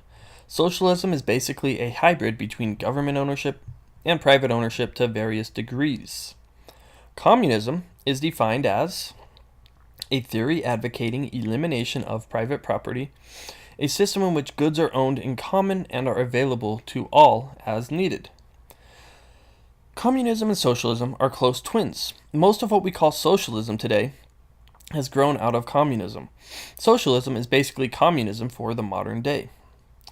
Fascism is defined as a political philosophy, movement, or regime that exalts nation and often race above the individual, and that stands for a centralized, autocratic government headed by a dictatorial leader, severe economic and social regimentation, and forcible suppression of opposition. So now that we have the textbook definitions of these, let's look a bit more deeper into these things. One in the same. Socialism, communism, and fascism are not opposites. These do not all sit at opposite ends of the political spectrum. This is a very important point that needs to be emphasized. All three of these ideologies have one important thing in common. They are all collectivist and state-based. They all rely on a centralized organizing governmental power. By contrast, capitalism is more of an individual-based system without a centralized organizing governmental power.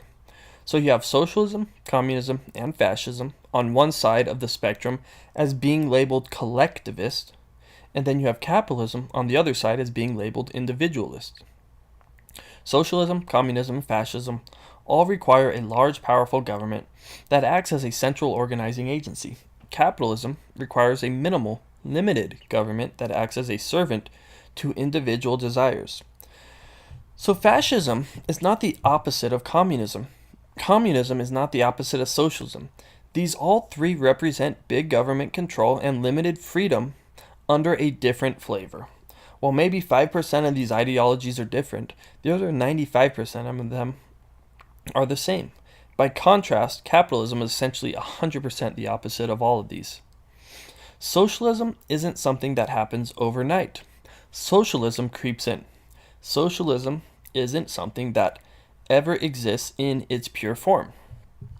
Like a parasite, socialism always needs a host to provide it life. And the host to socialism is usually some form of capitalism. Socialism needs capitalism to survive. Without capitalism and some type of freedom, socialism would not be possible. Pure socialism can't work. Socialism is an in-between form, and any degree of socialism ultimately calls for more socialism, and it continues to grow.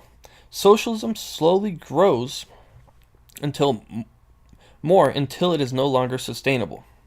Socialism is by far the most popular collectivist ideology today, and as such will be discussed rather than communism and fascism. Most of the things found in socialism are found in either communism or fascism in a more extreme way. Fascism is oftentimes a result of socialism or communism. For instance, in Nazi Germany, what started as a national socialist state quickly turned into a dictatorial fascist state where the individual had little freedom at all. The same is true in Italy with Mussolini. He rose to power after big doses of socialism in Italy. As is often the case, one repressive collectivist regime is often replaced by another repressive collectivist regime in a different flavor. Socialism is replaced with fascism or communism most of the time. Socialism is the weakest form of collectivism because it mixes itself with elements of freedom via capitalism. But as capitalism diminishes and socialism rises, it either takes a communist route or a fascist route. Either way, the people lose. Socialism. Quote, "Here I encounter the most popular fallacy of our times.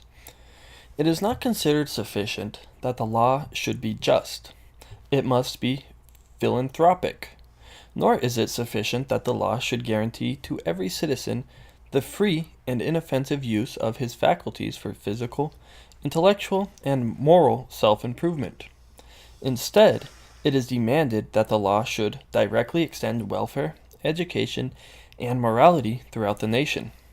This is the seductive lure of socialism, and I repeat again, these two uses of the law are in direct contradiction to each other. We must choose between them. A citizen cannot at the same time be free and not free. End quote. Frederick Bastiat. So what are some socialist things we do? Well, here are a few. Welfare, Social Security, Medicare/Medicaid, central banking / money, food stamps, minimum wage, universal health care, regulation. The list could go on, but these are a few of the more pressing issues, so we will address these. At the core, almost all socialist policies share the same elements. So when you understand one socialist policy, you understand the other. They are all essentially built off the same logic, or rather lack thereof. As we explore socialism, we should always be exploring it in contrast to some of the basic human principles that we have established earlier. We should be exploring easy versus hard, short-term versus long-term, dependent versus independent, slave versus free, and so on. We should see how socialism stacks up against these things. Is socialism easy or is it hard? Is socialism short-term or is it long-term? Does socialism make people dependent or does it make them independent? Does socialism make people slaves or does it make them free? These are the questions that we need to be asking when exploring collectivist ideologies like socialism. A failing model. The basic premise behind socialism is the concept of welfare. This concept is a lot like Robin Hood, taking from somebody that has something and giving it to somebody that doesn't. It doesn't matter how the person got that something. It doesn't matter if they actually worked for it. With socialism, what matters is that somebody doesn't have something that somebody else does. Socialism can be understood through a simple analogy that goes as follows. Students at a school tell their professor that socialism works and that if he would grade papers under the principles of socialism, then no students would fail. They say that socialism would be a great equalizer and that it would take students who did really bad up and it would take students who did really good down. All of the grades would be averaged between the whole class, so it would be impossible to have a student fail since there will always be the super smart students to support them. The professor agreed to give it a try. So after the first set of tests, all the students got their grades back and everyone received a B. The students that studied really hard were upset that they got a B even though they worked their butts off. The students that didn't study hard at all were happy because a B was a great grade to them. The students that normally worked hard got the worst end of this deal. But it doesn't end here. When the second test rolled around, the students that normally studied hard didn't study as hard this time. They wanted a free ride too and knew there was no reason to study hard if the other students weren't going to study either. The students that normally didn't study continued the bad habit of not studying. This time around, the class average was a C, down from before. When the third test came around, nobody studied at all. There was absolutely no reason to study hard. If you studied hard, somebody else who didn't study would just bring you down. There was no reason or incentive to study hard when you would get the exact same result as somebody else who did not study. No matter how hard you worked, you would still get the same thing as the person who did zero work. So by the time the third test came around, the class average was an F. Everybody failed the test because nobody studied. Nobody studied because there was no reason to study. The incentive had been lost. This is socialism in a nutshell. Almost every part of socialism ties in with this principle. Socialism punishes good behavior and rewards bad behavior. When the reward is great, the effort to succeed is great. But when the reward is completely taken away, no one will try or want to succeed. This is why socialism is a failing model. In the short term, it seems like it might make sense, but in the long term, it collapses in on itself. It is a proven failure time and time again. If you want to build a good football team, do you hold the all-star players back so that they play at a lower level? Or do you attempt to turn the average players into all-stars? If the object is to build a team with each player playing their absolutely best, why would you want to hold people back? Would players who skip practice and don't try still be allowed to play? Socialism holds back the all-star players and allows the players who don't want to show up for practice to skip out. But this isn't how you get better, and this isn't how you build a great team. You get better by having all the players show up to practice. You get better by having everybody play the best they can play. Socialism doesn't do this. Socialism forces the all-star quarterback to leave practice and go help the player that didn't want to show up for class. Socialism enables bad behavior and disables good behavior. Somebody on welfare is a lot like somebody skipping practice. In the game of life, we are constantly faced with practice in the form of challenges and changes. These challenges are what make us become better people, and they help us grow. If we allow somebody to constantly enable us to run from overcoming challenges, then we will be a bad player in the game of life. If the quarterback runs from practice, they will be a bad player in the game of football. Do we want to become better or worse? Rearranging the chairs. Most of socialism is simply a rearranging of the chairs. With socialism, real production and value is hardly ever accomplished. Sacrifice and innovation don't take place in socialism because socialism isn't about making things better. Socialism simply rearranges all the variables in an equation, wastes resources on a few middlemen, and makes a lot of mistakes along the way. You see, without socialism, we have a constant flux and balance of supply and demand, of production and consumption, of risk and reward, and so forth. All of these variables are determined entirely based off of real-world data and demand. If people want more of something, markets adjust. If people want less of something, markets adjust. The whole world adjusts for opportunities and for problems. Things are always being balanced. But with socialism, balance is distorted.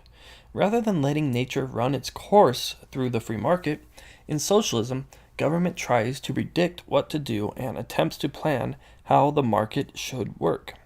Government tries to adjust prices and to adjust regulations in order to make businesses operate more smoothly. But when the free market is already a better equation, all socialism does is make an inferior equation. When we create something like a minimum wage law, we think that we are actually doing good with socialism because we are giving people a minimum amount of money for work that they do. But there is the other part of the equation that most people don't look at, the part that is now out of balance. Yes, people may get paid more, but now there are less jobs to go around because it costs more for businesses to hire people. Let me repeat that. Minimum wage makes it more expensive for an employer to employ somebody. So rather than have two workers who each make $5 an hour, you now only have one worker who makes around $8 an hour. Not only are there less jobs, but the one job that there is pays less than the two jobs combined. People are poorer and there are less jobs to go around, but through our ignorance, we still think that socialism and minimum wage laws are a good idea. All we are doing is rearranging the equation and making some mistakes in our arithmetic along the way. This all comes back to people looking only at the short-term immediate effects and not the long-term consequences. Rewarding failure. At its most basic level, socialism rewards failure. In nature, you have to constantly be paying attention and you need to stay alert. If you rest for too long, you will go hungry. If you don't fight for your food, you may not have any food. If you don't build a shelter, you won't have a shelter. In nature, if you don't participate and you don't do something of value, you won't have anything. Nature doesn't give you things for free, but socialism does. And this is a fundamental problem of socialism.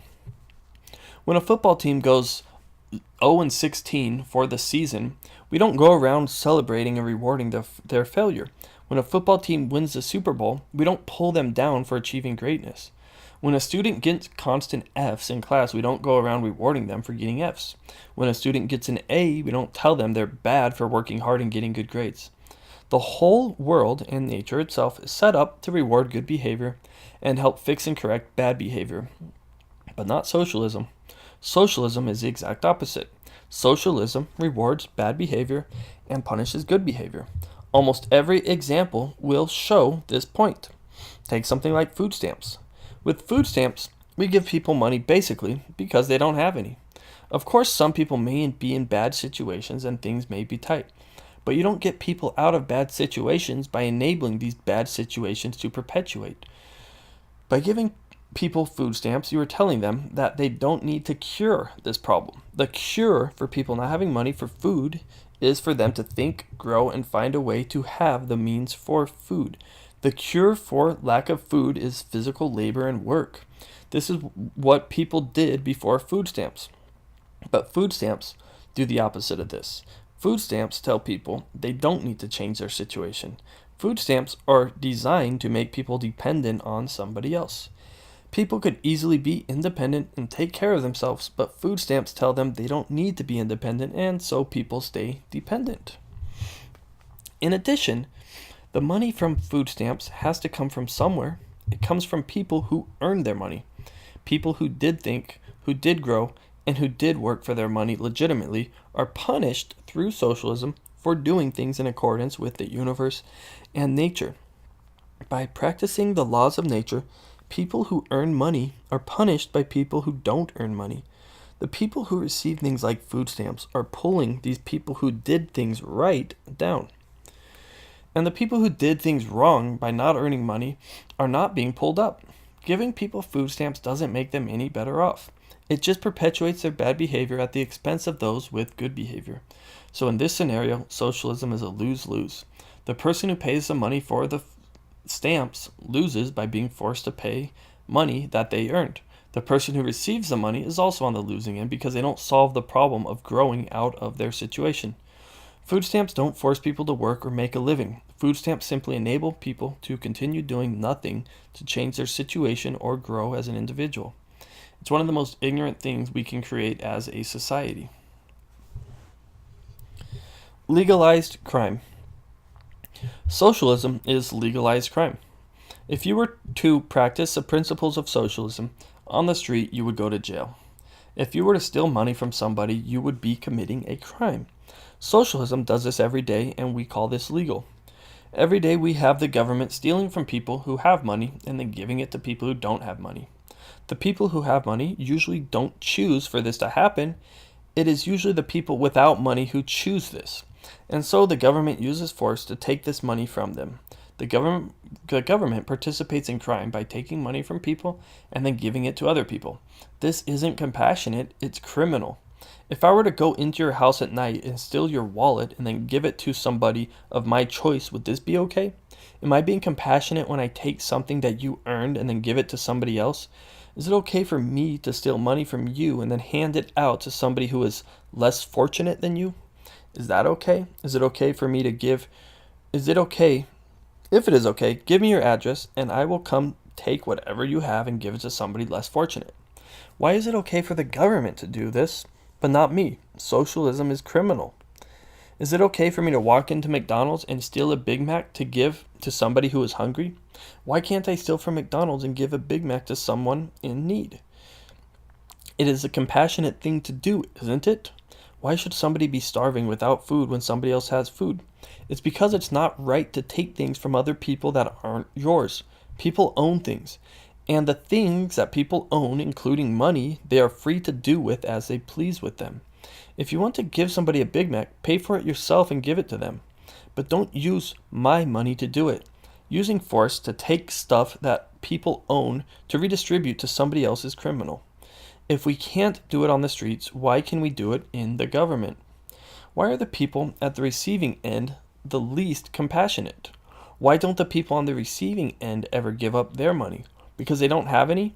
Where do you draw the line between people who have money and people who don't? There is always somebody less fortunate than you, so no matter how poor you think you are, there is somebody poorer. Even the poorest people should be giving what they have to somebody who is poorer by this logic. Morally weak. The principles of socialism are morally weak. Socialism is built on the principle of giving people things as opposed to people earning things.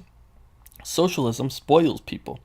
When you give things to people without them working for them, you are spoiling them. This is common sense parenting. When we parent our children, we are to tread the fine line of choosing how much to give our children and how much not to give our children. When we give them too much, they usually don't learn the lesson because they don't need to learn the lesson.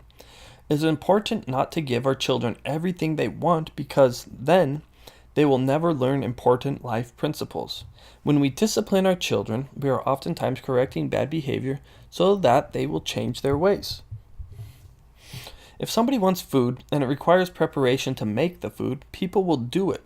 But if somebody wants food and the food is prepared for them, then they won't prepare the food themselves. If the food is always prepared for people, they will have no reason to ever prepare the food themselves. They will compromise aspects of their character because they don't need to grow. Socialism enables people to compromise their morals and character. As we have already discussed, it is immoral to steal from people, but through socialism, this morality is compromised. People could still get through life without stealing by finding a way themselves or having others voluntarily choose to help them. But instead, they use the government to force other people to enable their bad behavior. This is morally weak and mentally ignorant. The purpose of life is to grow, not to simply exist. The purpose of life is to help everyone move forward. Of course, we're going to get into hard situations and have problems. So, that's part of life. That's part of what we're supposed to deal with here to learn from. We need to work our way out. We need to reconnect to something greater than ourselves and grow. This is what the world is trying to help us with, but we would much rather look elsewhere for answers. Not recognizing errors. The same way a child does not understand their errors, a socialist is usually unaware of the hidden errors associated with such a philosophy. When a child steals from a store because they can, they haven't fully developed themselves to understand that they are hurting the store by doing so. They haven't quite understood how there are negative effects outside of their selfish act. Socialists have not outgrown this same mindset. Most good things in life take time. Bill Gates didn't become rich overnight. Thomas Edison didn't invent the light bulb his first try. Beethoven didn't write his masterpieces instantly. Good things almost always take time and effort. So how do such principles compare to socialism? For instance, we can all agree that it is admirable and appropriate to help the lesser people in our society. Everyone should be given the best chance they can get, and those in need should be helped. Where socialism breaks down is on how it plans to accomplish such a goal. Socialism takes the instant gratification approach, while a more mature approach takes an approach of patience and effort. When somebody turns down a socialist regime, they're not saying that they think it is okay for people of misfortune to suffer and for nothing to be done about it. They're saying that the socialist approach is not the right way to go about helping them, the same way that feeding a child candy is not the right way to curb his hunger. Giving a fish to a man who is hungry is also of less value than teaching him how to fish. The goal of helping those in need should be focused on equipping them with the ability to take care of themselves. Education and long-term solutions should be the focus. We need to teach people how to fish, not give them a fish. Socialism gives people a fish. And yes, sometimes there is going to be some pain. Pain is not a bad thing. It is part of growth. Again, the correct path is not always the easiest path. In most cases, it is the hardest path. But in the end, it will provide the most fruit and allow for the highest level of freedom and prosperity. After all, such a path is in alignment with our universal principles that mirror nature. Find enjoyment in your struggles and enjoy the problems because that's a big part of what life is and they're not going away anytime soon. Overcoming socialism. We don't need to use failing models and morally weak doctrines like socialism. When something bad comes around, we should see it as a time for growth. When we get put in a tricky situation, we should see it as an adventure to get ourselves out of. We need to stop looking to somebody else to take care of us. It is up to us to take care of ourselves. Just as a child outgrows his parents, we need to outgrow our government. Yes, there are going to be challenges. Yes, there are going to be hurdles. We need to face them head on with honesty and enthusiasm. Challenges should be looked at as a fun thing, or at least a necessary thing. Once you overcome them, you're going to become that much better. Think of it as a competition in sports. You're facing a challenging team and you're the underdog. Are you going to give up or are you going to give it your best shot against all odds? Rather than turning to the government, who can't give us anything without hurting someone else, we should instead be turning to the higher power who is always ready to give. We live in a universe of infinite energy that is waiting to give to us. We have the most amazing universe that is always ready to help us work through our challenges. There is no challenge that is too big for the universe, and there is no challenge in front of us that we can't overcome. All we need to do is connect and make an effort. The universe will always work towards our free will. The universe will always put things in our path just when we need them most. We need to be open to it more, and we need to turn to it more. It's waiting to help, and it is a much better teacher than the government. When you're playing a video game and you face a challenge, you don't turn the game off and give up. You keep going. You keep looking. When you're down by 14 points with 5 minutes remaining in the football game, you don't throw in the towel, or do you throw in the towel, or do you play your heart out? When you're faced with being unemployed, do you turn to the state knowing that you're going to be bringing other people down with you, or do you put in the hard work to prove to employers that you are a valuable part of their company and find yourself another job? When you get yourself thousands of dollars in debt, do you just crawl up and give up on life, or do you innovate, sacrifice, and crawl your way out? Life is a game. Play it to the fullest. Live with the universe on your side and give it all you've possibly got. Every challenge is something to learn from and a piece of experience to put in your arsenal of abilities. The more challenges you overcome, the more powerful you become. Eventually, you will reach a state where things are less and less confusing. Momentum will slowly begin to work in your favor, and life will slowly become easier and easier. The harder you work towards overcoming your challenges, the more life will become like a really fun video game. Don't give up. We're all in this together. Capitalism. These days, capitalism has a bad reputation. Being a capitalist is viewed as being greedy, immoral, selfish, and only concerned with money. If you're a capitalist, you're a greedy rich guy that doesn't care about other less fortunate people. That is how we view capitalism. Capitalism is formally defined as an economic system in which investment in and ownership of the means of production, distribution, and exchange of wealth is made and maintained chiefly by private individuals or corporations, especially as contrasted to cooperatively or state-owned means of wealth. So capitalism is basically the opposite of collectivist regimes involving government. Capitalism is simply a system of freedom. Freedom allows you to be rich if you want to be, and it also allows you to be poor if you want to be. Capitalism simply allows each individual the choice to decide what they want to do with their life. Capitalism is the closest we have seen to absolute freedom. So if you're upset about capitalism, then you're upset about freedom itself. And that is completely understandable. Many people prefer security over freedom. Many people would rather be dependent on the government than dependent on themselves. Like freedom, capitalism requires work, and most people don't like work. So to a group of people who are intelligent and moral, capitalism is a great thing. But to a group of people who are ignorant and immoral, capitalism is a terrible thing.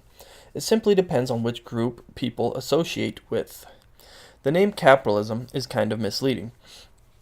Capitalism isn't really about capital as much as it is about freedom. The name should be freedomism, because that is essentially what capitalism is about. Yeah, capitalism involves money, but money is simply a storage of energy. So capitalism isn't really about money. Money is simply the medium of exchange we use between things that people choose to individually do through the free market.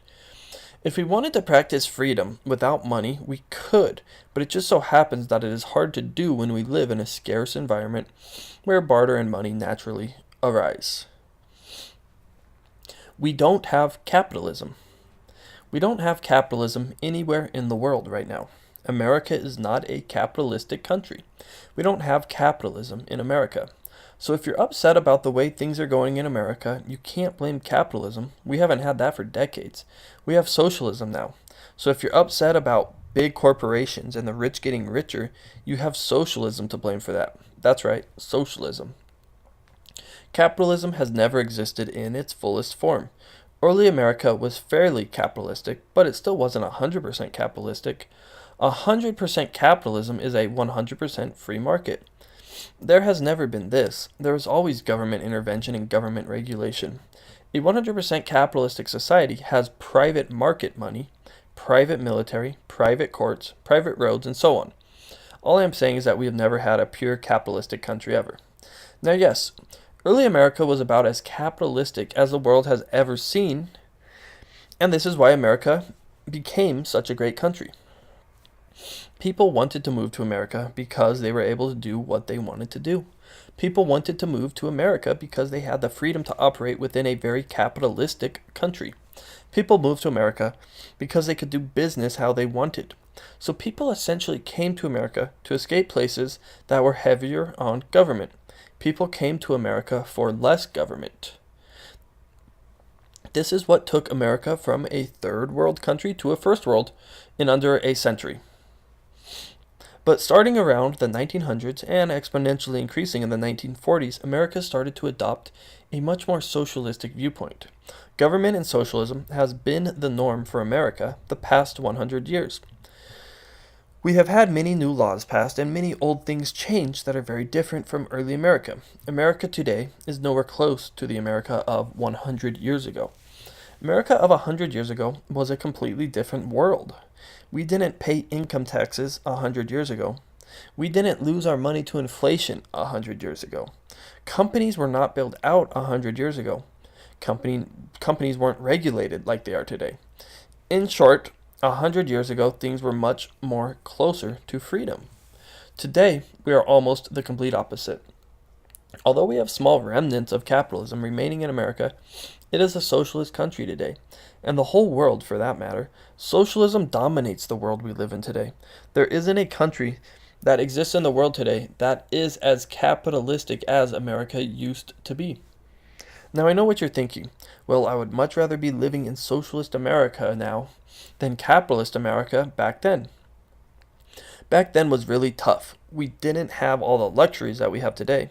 But really think this one through. Right now, the few things left in America that are great are a result of capitalism. We still do have a thin layer of capitalism working in America, and that thin layer creates the technology and abundance that we have come to love. But that thin layer is slowly being deteriorated. We are slowly entering back into more government, away from less government. We think this is okay because we haven't lived through the effects of it yet. This is because most people are short-term. In the short term, things look okay. But Rome is burning. And there will come a time when socialism and big government will show their true colors. Capitalism made America so strong that it took over 100 years to bring it down. Socialism has been chipping away at America for over 100 years, and we are just now starting to feel it. It took a long time and a lot of ignorance to take down capitalism. But we are just about there now, and the results of socialism are slowly working their way in. So when you see how life is still okay right now in America, realize that it would be much, much better if it wasn't for socialism. When you see the technology and medicine that we have, realize that it would be much further if we didn't have regulations and government slowing it down. Socialism is a drag on society. So all the cool stuff we have in our lives is in spite of socialism, not because of it. Many of the world's largest businesses are not rich because of capitalism. Many of them are rich because of socialism. One of the primary ways a large corporation, like a bank, can become rich is through socialism. Socialism allows banks to be bailed out by taxpayers when they go bankrupt. Socialism allows banks to have a monopoly over the money that we use. Socialism allows certain businesses to have government-enforced privileges that other businesses do not have. Many of the major U.S. banks should be bankrupt right now, but socialism prevents companies from going bankrupt and promotes government favoritism. So if you're mad about big companies and greedy rich people, then you have socialism to be upset about, not capitalism. Conversely, capitalism doesn't play favorites. If a company goes bankrupt, then it isn't saved by the government. If a company can't compete efficiently, then it doesn't receive a government-enforced grant of monopoly or a taxpayer subsidy. Capitalism allows things to take place naturally. When a company goes bankrupt in capitalism, then another more efficient company buys it at a discount and rearranges the pieces of this company to be efficient again. Capitalism is all about being fair and being efficient. When businesses go bankrupt, it is because they are doing something that is no longer necessary. That's perfectly okay. Not every business will always provide value. If something new comes along that renders that business obsolete, so be it. It's sad, but it's natural. Nature also has a balance of things coming and going.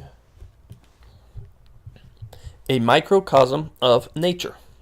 The reason why capitalism is so effective is because it is a microcosm of nature. Capitalism works more like nature than any other economic and governmental system. Capitalism is like nature. When a hurricane hits in nature, there isn't some nature government institution that comes and makes things right. When a hurricane wipes everyone out, nature doesn't also bail you out. When a hurricane wipes you out, that's it. You have to rebuild. It sucks and you move on. In the future, you can develop ways to minimize the effects of a natural disaster, but if nature gets the best of you, then you deal with it. So what? It's a learning experience. You're able to grow from it. This is how capitalism is. In capitalism, if something bad happens, then tough, you deal with it. There isn't some taxpayer primed hand waiting to help you out in capitalism. That's not how capitalism works, and that's not how nature works. Nature doesn't have bailouts and taxes because nature is efficient and balanced. Nature knows that it's not possible to always have outcomes on one side of the equation, and so nature allows for balance to take place. Nature knows that there is good and bad in good. Nature doesn't redistribute things that you earn. If you go hunting and catch food in nature, you don't have to pay a nature tax and give some of it away. Nature allows you to keep what is yours. Capitalism simply mirrors nature. If you earn something in capitalism, you can choose what you want to do with it. If you want to keep it yourself, it's yours and you can. If you want to give something away in capitalism, you can do that too. But you aren't forced to do anything in capitalism. Consumer in the driver's seat, not corporations. In capitalism, the consumer is in the driver's seat, not the corporation. What does this mean? It means that capitalism serves you, the little guy, not the big corporations. Big corporations have to make you happy in order to make a profit. At any time, you can choose to stop giving them money and they will suffer. You hold the cards, not them. So naturally, capitalism is geared towards the little guy. Yes, of course there are tons of rich corporations out there like Walmart, McDonald's, and Apple. But they're only rich because they are doing something that people voluntarily choose to support. People like the products Walmart has, people like the food McDonald's has, and people like the products that Apple offers. If they didn't, they wouldn't buy them. If you piss a corporation off many times, they will bend over backwards to make sure they correct the error. Everyday corporations are in a struggle to make sure that they keep their customers happy. Conversely, government corporations couldn't care less about their customers. You will face long lines and poor quality service in government and socialist operations because these companies don't need to keep their customers happy. They make money whether you choose to shop with them or not. Corporations, on the other hand, are faced daily with the task of winning over new customers and keeping their current customers happy. This is why most people don't start businesses. It's hard. It's hard to find a way to make people want to pay you for something.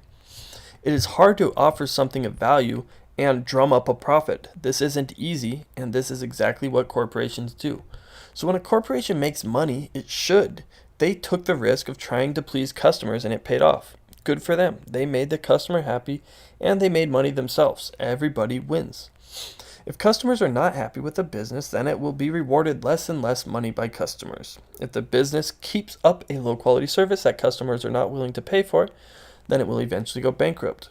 The company will lose when they go bankrupt, not the customer. The customer gets all the rewards of a good business with none of the risk. Corporations are simply an extension of individuals' desires. If people want something, corporations fill that need. The richest and largest companies fill our most pertinent desires. So if we're mad about big companies, we should really be mad at ourselves. We made the companies the way they are. If you don't like a business, don't support it. We hold the cards, not them. Democrats and Republicans. Democrats and Republicans are not really opposites. Yes, they have different views on many different things, but they both agree on one main thing: big government. Both Democrats and Republicans love government. They both vote on measures to increase the size of government. They just increase different parts of government. Democrats are obviously much more into socialism and building a strong population of dependent people. Democrats are really big on spending lots of money to enable bad behavior. Democrats spend lots of money to take money from efficient people and give it to inefficient people. So Democrats are essentially socialists who champion a strong socialist government. Republicans, on the other hand, are much more into fascism and building a strong military that runs the lives of everyone else on the planet. This is what Republicans are into. Republicans like building a very powerful, centrally controlled military. It doesn't matter how much money it costs or who we piss off. This is what Republicans are into.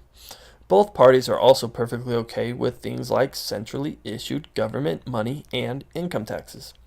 Even though both of these things are completely unnecessary, that doesn't matter. Both parties are really big into paying taxes due to inflation and paying taxes on income. Now, yes, obviously there's much more to each side. Obviously, not all Republicans are in the military, not all Democrats are into socialism, but this is the trend. And what almost all of these parties are into is big government and limited freedom. The larger the government, the less freedom we have. But both parties are okay on giving up freedom for government. Both parties are okay with paying big taxes on inefficient government institutions that offer less to society than the private sector. Sure, Democrats may say they're compassionate, but they're really not. By their actions and historically speaking, what they do makes the lives of those people they help worse. Democrats are actually the opposite of compassionate. If Democrats were compassionate, they would be putting up their own money to help others, and they wouldn't be forcing you to put your money up for their causes. If Democrats were really compassionate, they would know that socialism hurts society, which in turn hurts people. Naturally, Republicans will say that they are fiscally conservative, but they're really not. By their actions, they run huge national debts. Military spending is one of our biggest government spending. That's not fiscally conservative. That's fiscally asinine. But strong military is number one, isn't it? Why? Constitutionally speaking, we are to have militias, not centrally controlled militaries that go around pissing the rest of the world off like ancient Rome. The national debt continues to increase no matter who is in power. Both parties are big on national debt and blowing taxpayer money. So if you're into national debt, decreased standard of living, and lots of taxes, then I would recommend either party. If you're not into these things, then perhaps we should try something different. The Federal Reserve. Although almost everything that the government touches is a failure, there is one failure that stands out above all other government failures: the Federal Reserve. Quote, on average, over $5,000 is extracted from your family each year, not to provide government services or even to pay off previous debt. Nothing is produced by it, not even roads or government buildings. No welfare or medical benefits come out of it. No salaries are paid by it. The nation's standard of living is not raised by it. It does nothing except pay interest. End quote. G. Edward Griffin. The Federal Reserve is a semi-private central bank we have in America that loans money into existence. Constitutionally speaking, Congress has the ability to coin money itself, but instead we choose to have a semi-private corporation do that for us instead, and then loan it to us at interest. The Federal Reserve is neither federal nor does it have any reserves. Our money isn't American. It is corporate, and whatever it is, it serves absolutely no purpose to America. The same exact thing that the Fed does could be done another way without charging interest. We get mad about greedy corporations making all the money, but apparently we are okay with even larger greedy corporations literally physically making all the money. Every dollar in existence is a loan. A dollar is not created as what we think of as money. It is created as debt. Every dollar created by the Fed is a loan with interest attached to it. The interest is to be paid to the Federal Reserve. This interest is paid with more dollars that have even more interest attached. Every dollar in existence has to be paid back with even more dollars, which has to be paid back with even more dollars. As you can see, this is a losing model and an endless loop. The system has nowhere to go but to failure. Our money is debt. It's not real. The more money we have, the poorer we are. The perceived value of our money comes from people deciding it has value. But this money isn't worth anything on its own. You can't do anything with it. All you can do is have people believe it is worth something. Our money has nowhere to go but to a collapse unless the current system is changed. I'm not talking about paying off our national debt or cutting back on government expenses. This is just a fraction of the problem. The real problem is the money itself. The money itself is debt. What we call our money is a loan. A loan isn't money. A loan is debt. Real money is something that doesn't need to be branded as money by a government. Real money is something that people will accept regardless of whether the government tells them to or not. By law, we have to use debt loaned to us at interest by the Federal Reserve. This all has to do with inflation that I talked about earlier. When our money comes into existence, it inflates the total money supply. If our money was something like gold or silver, it would be hard to inflate because we would have to physically dig it up and it would be hard to do. Additionally, if the money was gold or silver, there would be value by inflating because we would be able to use gold or silver in industry and for useful things. But with paper money, this isn't the case. Paper has no value and it takes very little effort to print a lot of money. This is why it is harder and harder to buy the same thing at the same price. Prices go up because total money in circulation goes up. Bankers get to spend the money first when they create it and buy all the stuff that we build. They trade paper for real stuff that we work really hard on. This is all thanks to socialism and government monopoly over the money. This is the highest degree of ignorance in action. We don't even issue our own money interest-free. But why? There is absolutely no reason to issue money with interest attached to it other than to inflate the economy and to enrich the private owners of the Fed. That is it. There is no other reason. Before 1913, we didn't have a Federal Reserve. Now it is just a normal part of everyday life. Every day we are becoming poorer and poorer by having the value of our dollar decline. Since nobody understands what's going on, they just accept it and think it's Democrats spending money on socialism or Republicans spending money on fascism. Well, yes, both parties spend money. That is not the root of the problem. The root of the problem is the money itself. The real problem is inflation through the Federal Reserve. It's a hidden tax that nobody seems to notice.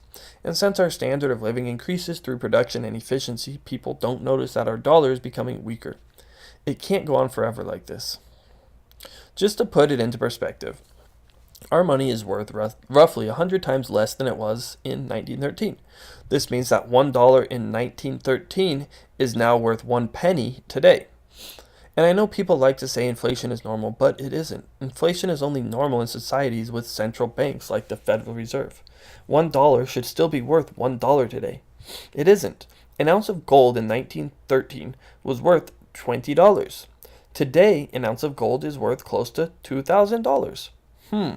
That looks like an increase of about 100 times.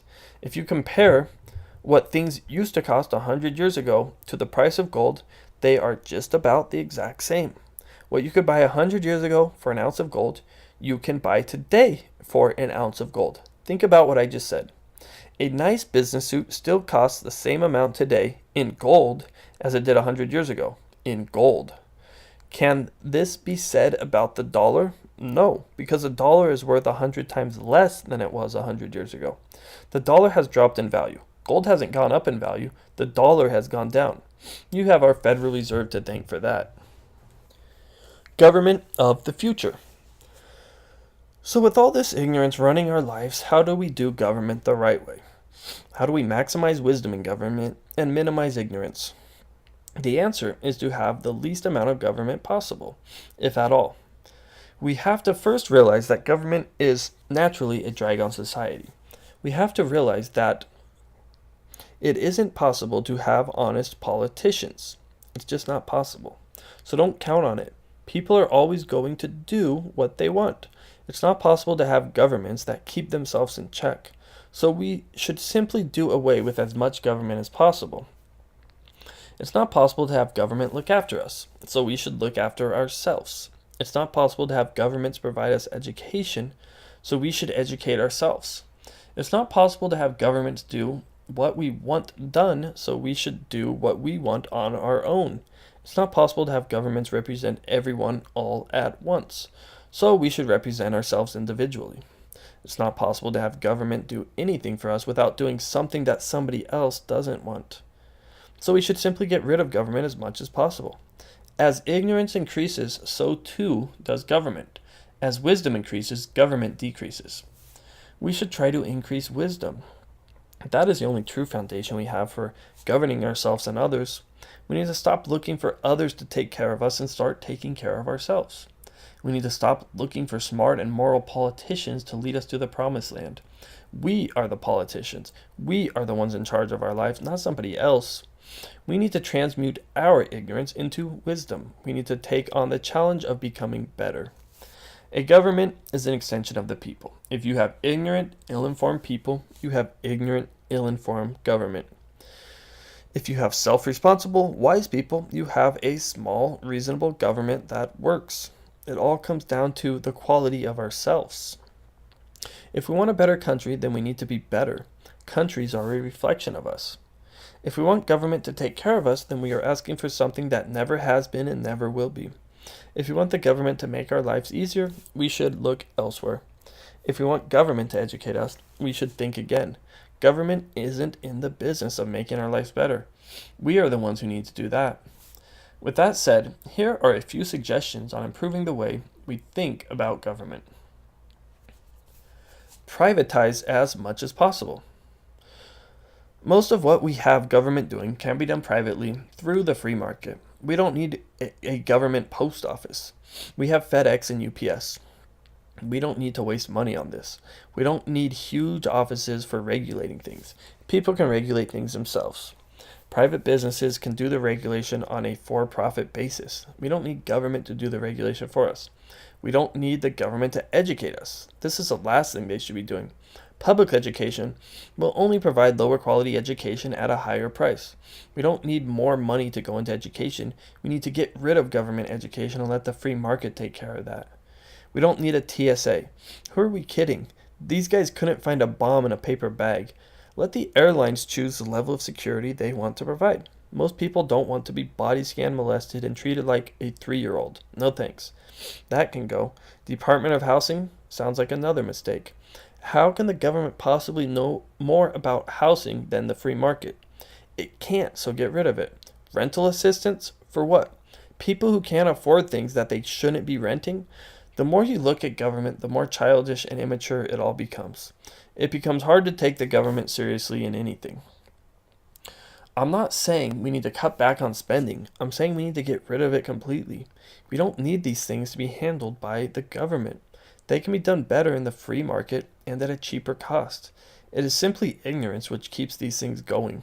We already have a much better algorithm as proven historically and logically, yet we choose to make the inferior decision of keeping government around. The free market knows how to do all these things. Let's stop being little children and grow up. Businesses and entrepreneurs are waiting to get their hands on these projects so they can improve them. Almost everything the government does would be improved instantly if put into the hands of private businesses operating competitively and for a profit. It's not possible for bureaucrats to outdo the free market. Open money. Money should be completely private. Money should not be issued by governments. Money is the one thing that government can always control us by. Governments can always manipulate markets if they have control of money. A government can create as much or as little money as possible. So we should stop thinking about money as something that government controls. It's just not necessary. Government doesn't need to control money. We have this picture of government creating money ingrained in our heads because we have been doing it this way so long. But this isn't how it has to be. Money can be handled entirely in the free market. It is entirely possible for private currencies to rise up. We could have private companies issue gold-backed currency or it could be paper-based currency. It really doesn't matter. What does matter is that it's done privately. You allow merchants and businesses to accept whatever form of payments they want to accept. A few main currencies will become the normally accepted currency. Rather than a US Federal Reserve note being used, people would instead start using something like a gold bank credit. You would still have an ATM card, and you wouldn't have to lug around all this physical gold or silver. You could simply store it all at the bank, and you could pay via your credit card. It would work the same way as it does now, only the government wouldn't be creating money. Your bank would be. And the money wouldn't be created out of thin air. The money would be a receipt for labor. If a bank ever did decide to do something shady and started to inflate the currency or manipulate it somehow, you would easily have the option to pull out all your money and switch to another more competitive currency. Banks would be forced to compete to have the most honest form of money because it would be in their best interest to have the most amount of people using their money. The more people that used their bank, the more money they would make. So banks would want to create honest money, and banks would want to give you as many options to do what you want to do with your money. Banks would work with businesses and merchants to make sure that your transactions were as efficient as possible. Banks would make your data as transparent as possible so you know they're not screwing you. This would work the exact same way USB and FireWire work in technology. Almost everything these days uses either USB or FireWire to send data from one device to another. The government didn't say it had to be this way. There wasn't a law saying that technology needed to consolidate and come up with a universal way to do things. The free market figured it out. This is how the free market always works.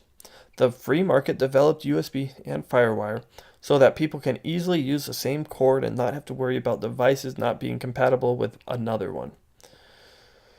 Everything is streamlined and done efficiently. Private money would work the exact same way. You would have a few main currencies like USB or FireWire that would be the most popular. There would be plenty of room for another bank or entrepreneur to come up with a better way to do money, but until that happened, we would work with the money that we already have provided. Early United States. The early United States had a lot right. Yes, of course, certain things weren't 100% right, but most of it was. We should look to the early United States as the model for how to do government right. I'm not saying early America was perfect, but it was a lot more perfect than what we have today. Limited government is not some extreme measure. Big government is extreme. Limited government makes our lives better. Limited government makes us wealthier. Big government makes our lives worse, and it makes us poorer. I have demonstrated that throughout this book. We need to stop being a bunch of selfish cowards and start living lives of virtue and integrity. Government isn't going to save us. It's just not possible. We need to save ourselves. Freedom is not the default nature of governments. The default nature of governments is slavery and control. The United States was a rare experiment when it was formed. Freedom was breaking the mold of the way the world operated. The world operated with kings and queens controlling things. America changed this. America made the people sovereign kings. Under America, everyone was made to be a king themselves. The people could do what they wanted to, just like a king. That is freedom, and that requires discipline and wisdom. To be a proper king, you must be well educated and wise. As wisdom declines, so too does freedom. Thomas Jefferson knew this all too well when he said, quote, "If a nation expects to be ignorant and free in a state of civilization, it expects what never was and never will be." End quote. Summary. As ignorance increases, government increases. As wisdom increases, government decreases. Almost every governmental decision has already been made in the past. History shows us what works and what doesn't.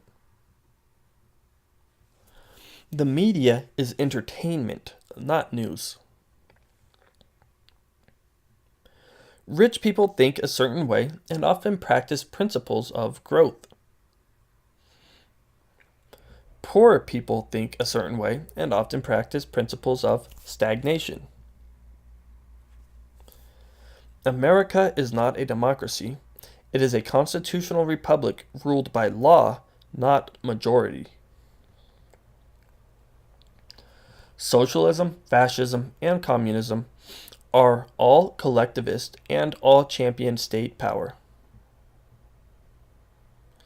Socialism is built on a failing model which rewards bad behavior and punishes good behavior. If we were to practice the principles of socialism on the streets, we would go to jail. Socialism is morally weak. The effects of socialism hurt people more than they help them. Socialism is short-term and not long-term. Socialism gives people a fish rather than teaching them how to fish.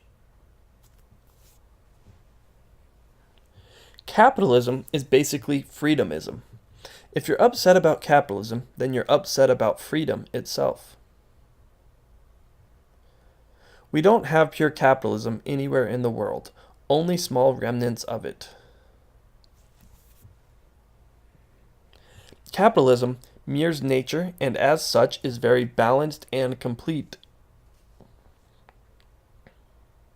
Consumers hold the power in capitalism, not big companies.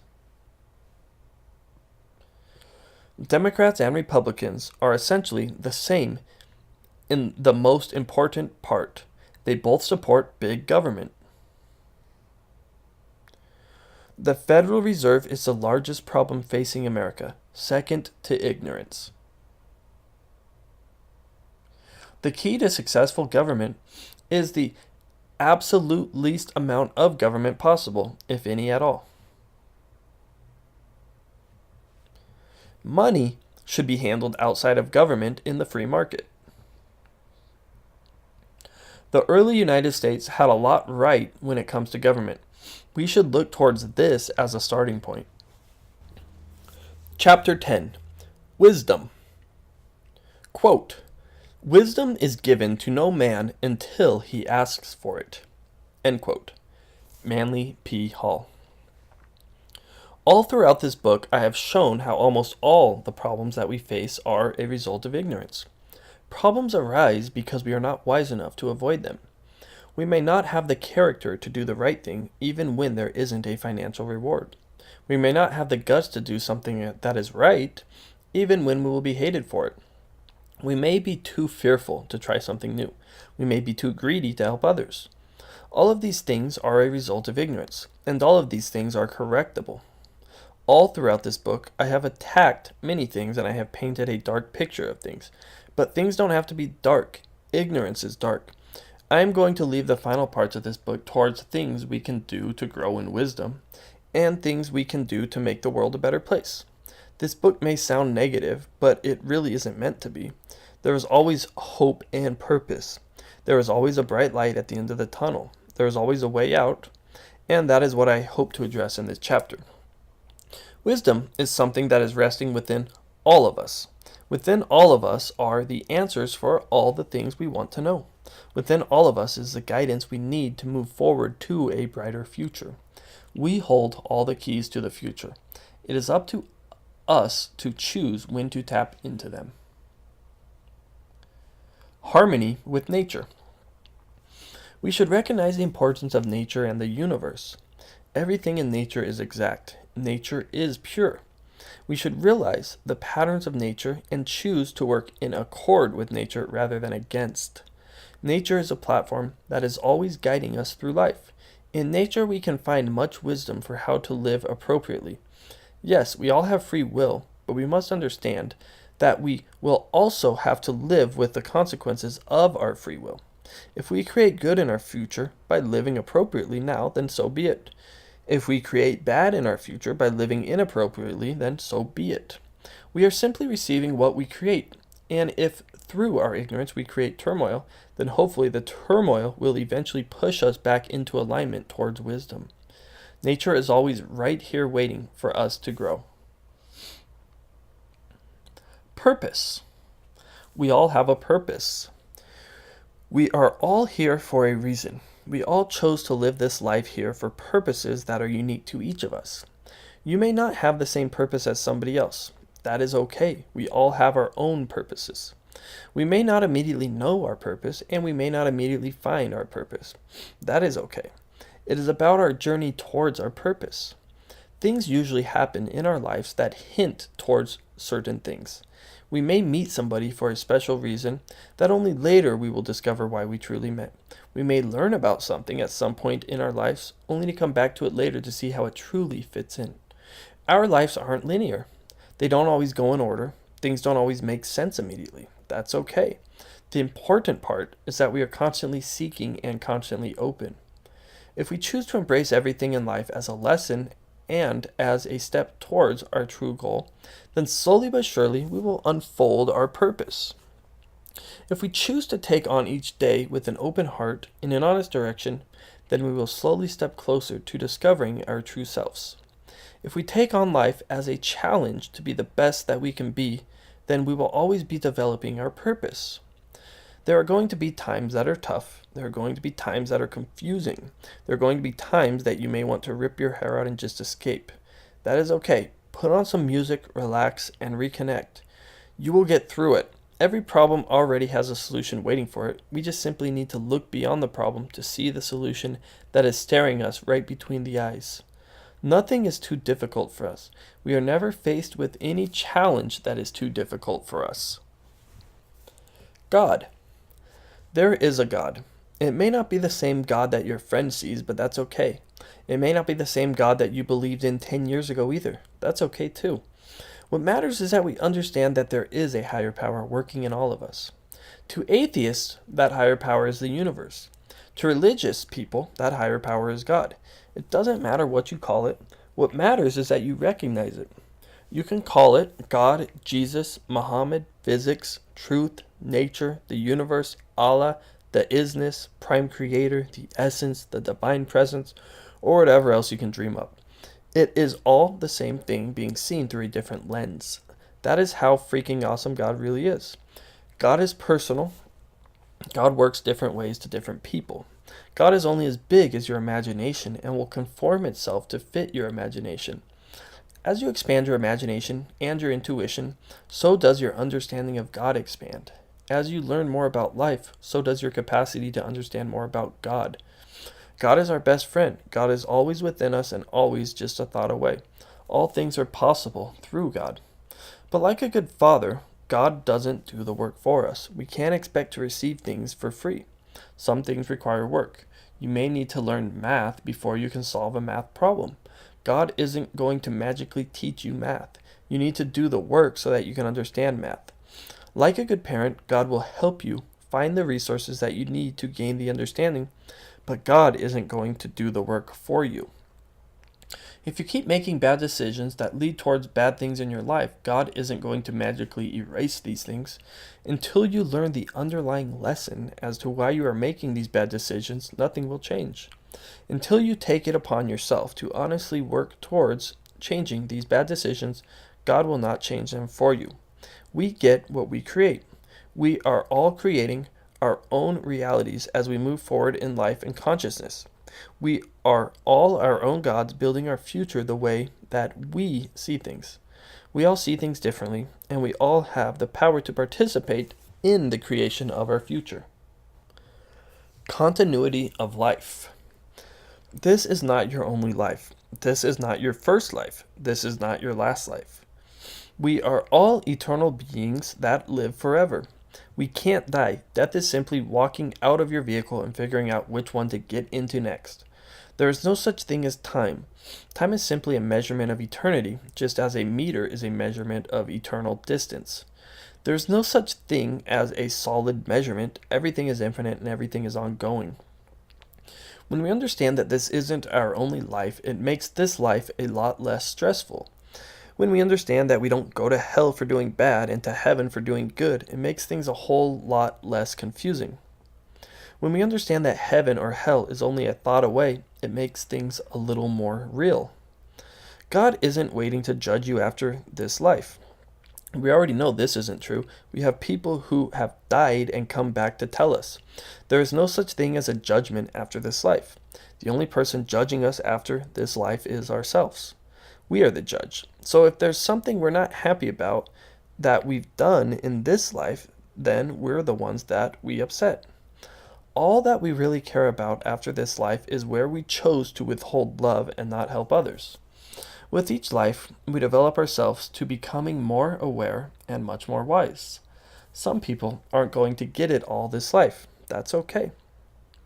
Maybe we were a bit stubborn in some of our past lives. Some people are going to get it quicker than others. That's okay. Maybe we will get it quicker in another life.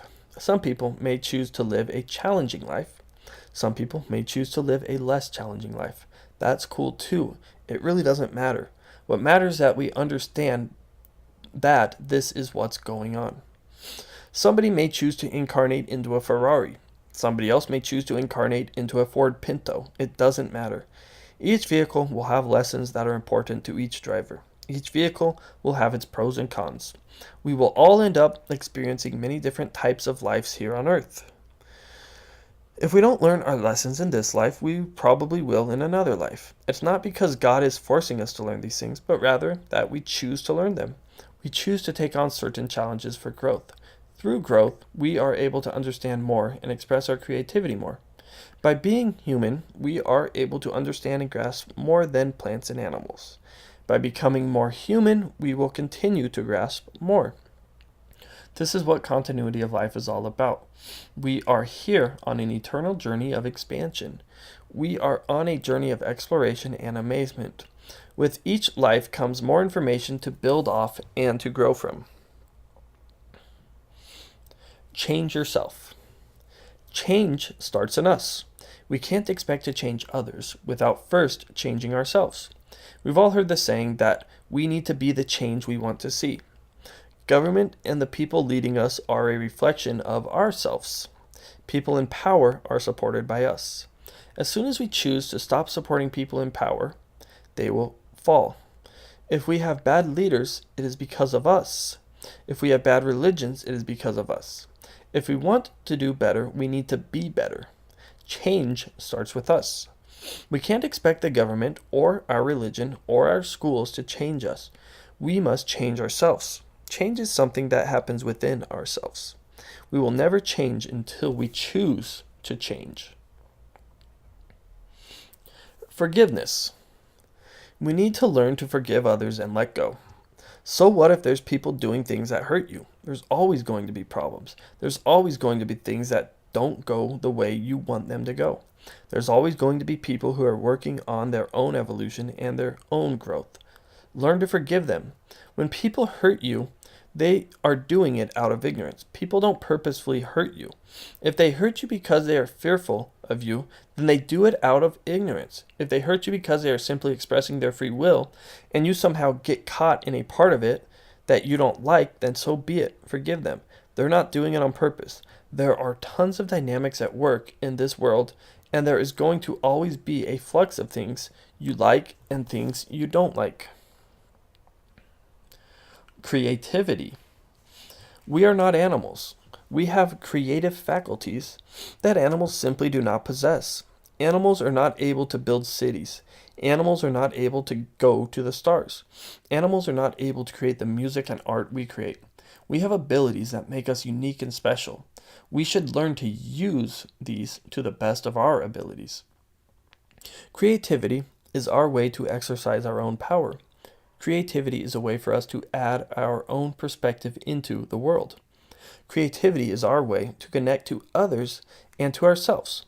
Nobody likes seeing the same thing over and over again. Nobody likes doing the same thing over and over again. We all like something new every once in a while. Passion. We all need to find what we are passionate about and do it. We all have specific strengths and interests that give us pleasure. These are the things that we should shape our lives around. Not only do we enjoy doing these things we are passionate about, but we usually excel at these things as well. Finding your passion isn't always easy. Turning your passion into something that can be useful and of value to the world is oftentimes even more tricky.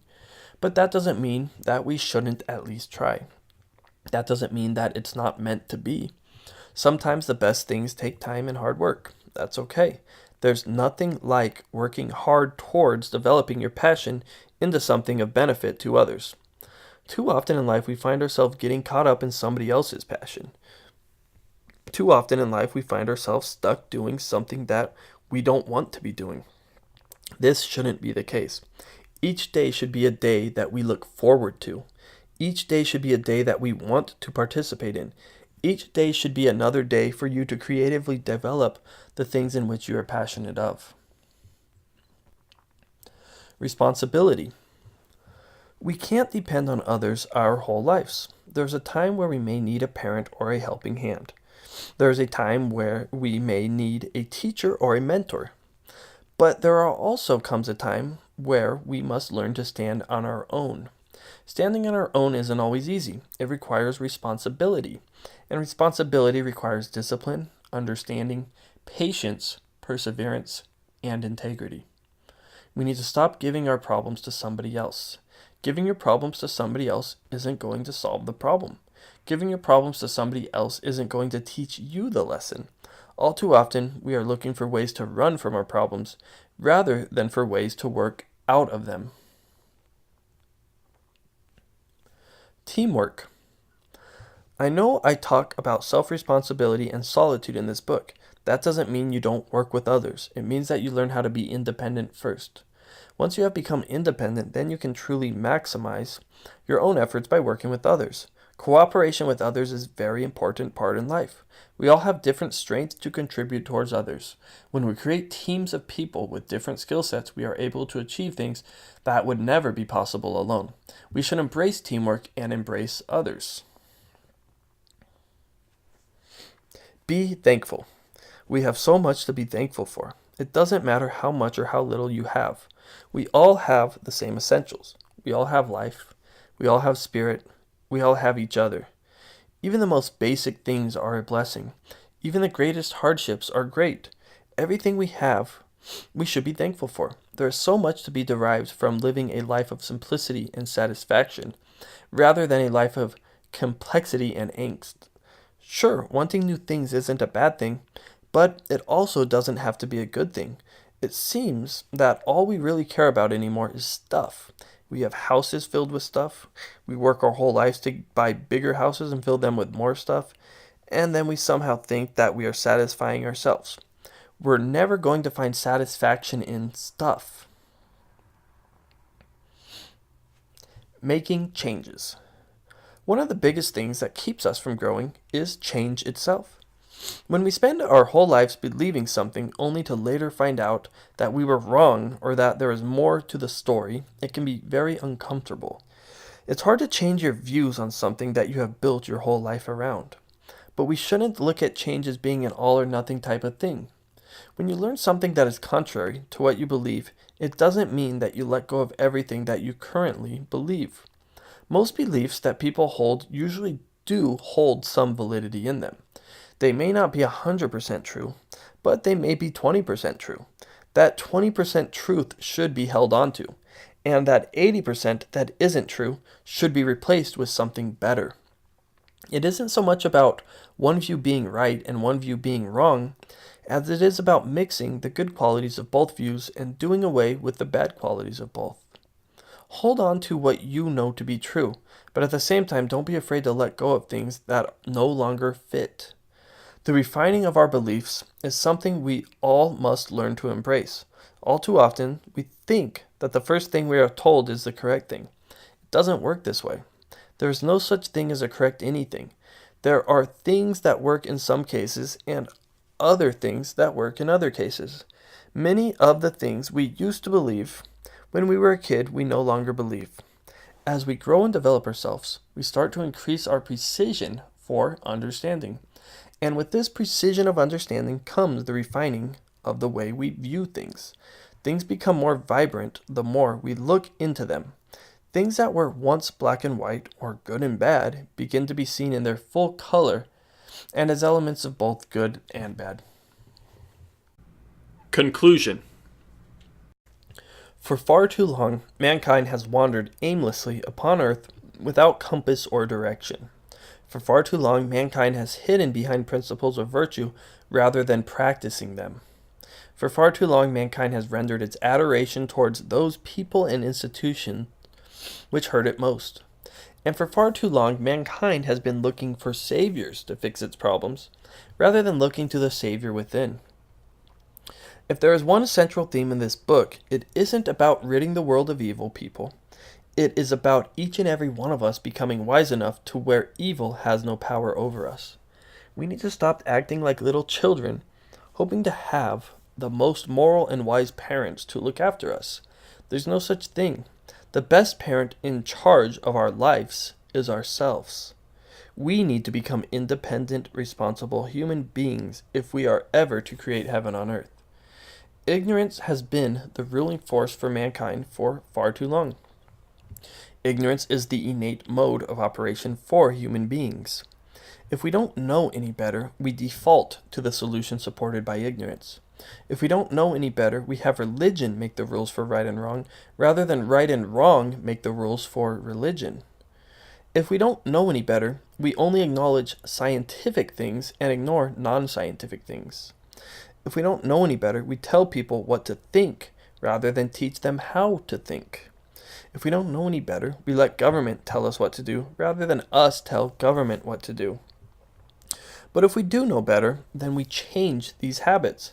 And until we know better, we won't change these habits. It takes actual work and effort to change habits, and for far too long we have become complacent with our best friend, ignorance. It isn't always easy to develop wisdom. Developing wisdom doesn't happen overnight. Developing wisdom is a slow transformation from others ruling over us to us ruling over ourselves. Developing wisdom is something we actively participate in. Nobody can force wisdom on us. We must choose it. And until we choose wisdom, we walk in ignorance. All throughout this book, I have emphasized how much power we all hold. I'm not joking when I say this. Each and every one of us is amazing. We are all here for reasons of our own individual free will. This life has meaning, and it is up to us to explore this meaning. It's not about all the things in life that bother us about ourselves. We are never going to be completely satisfied with the way we look. We are never going to be completely satisfied with the things we have. We are never going to be completely satisfied with where we're at in life. We are never going to find complete happiness in the outside world. We need to look within. We need to focus our attention on things which are not temporal, but eternal. We don't take physical things with us when we die. When we pass on, we take with us out of this life only what we brought in, ourselves. So with this understanding, it shouldn't be hard to see what we really should be focusing on. It isn't about what we have, how we look, or anything else that derives from the physical. It is about who we are, who we really are, beneath all the temporary stuff. We need to look at the real us, naked, eternal, and true. Thank you for reading, and I wish you all the very best. We are freaking awesome. God bless.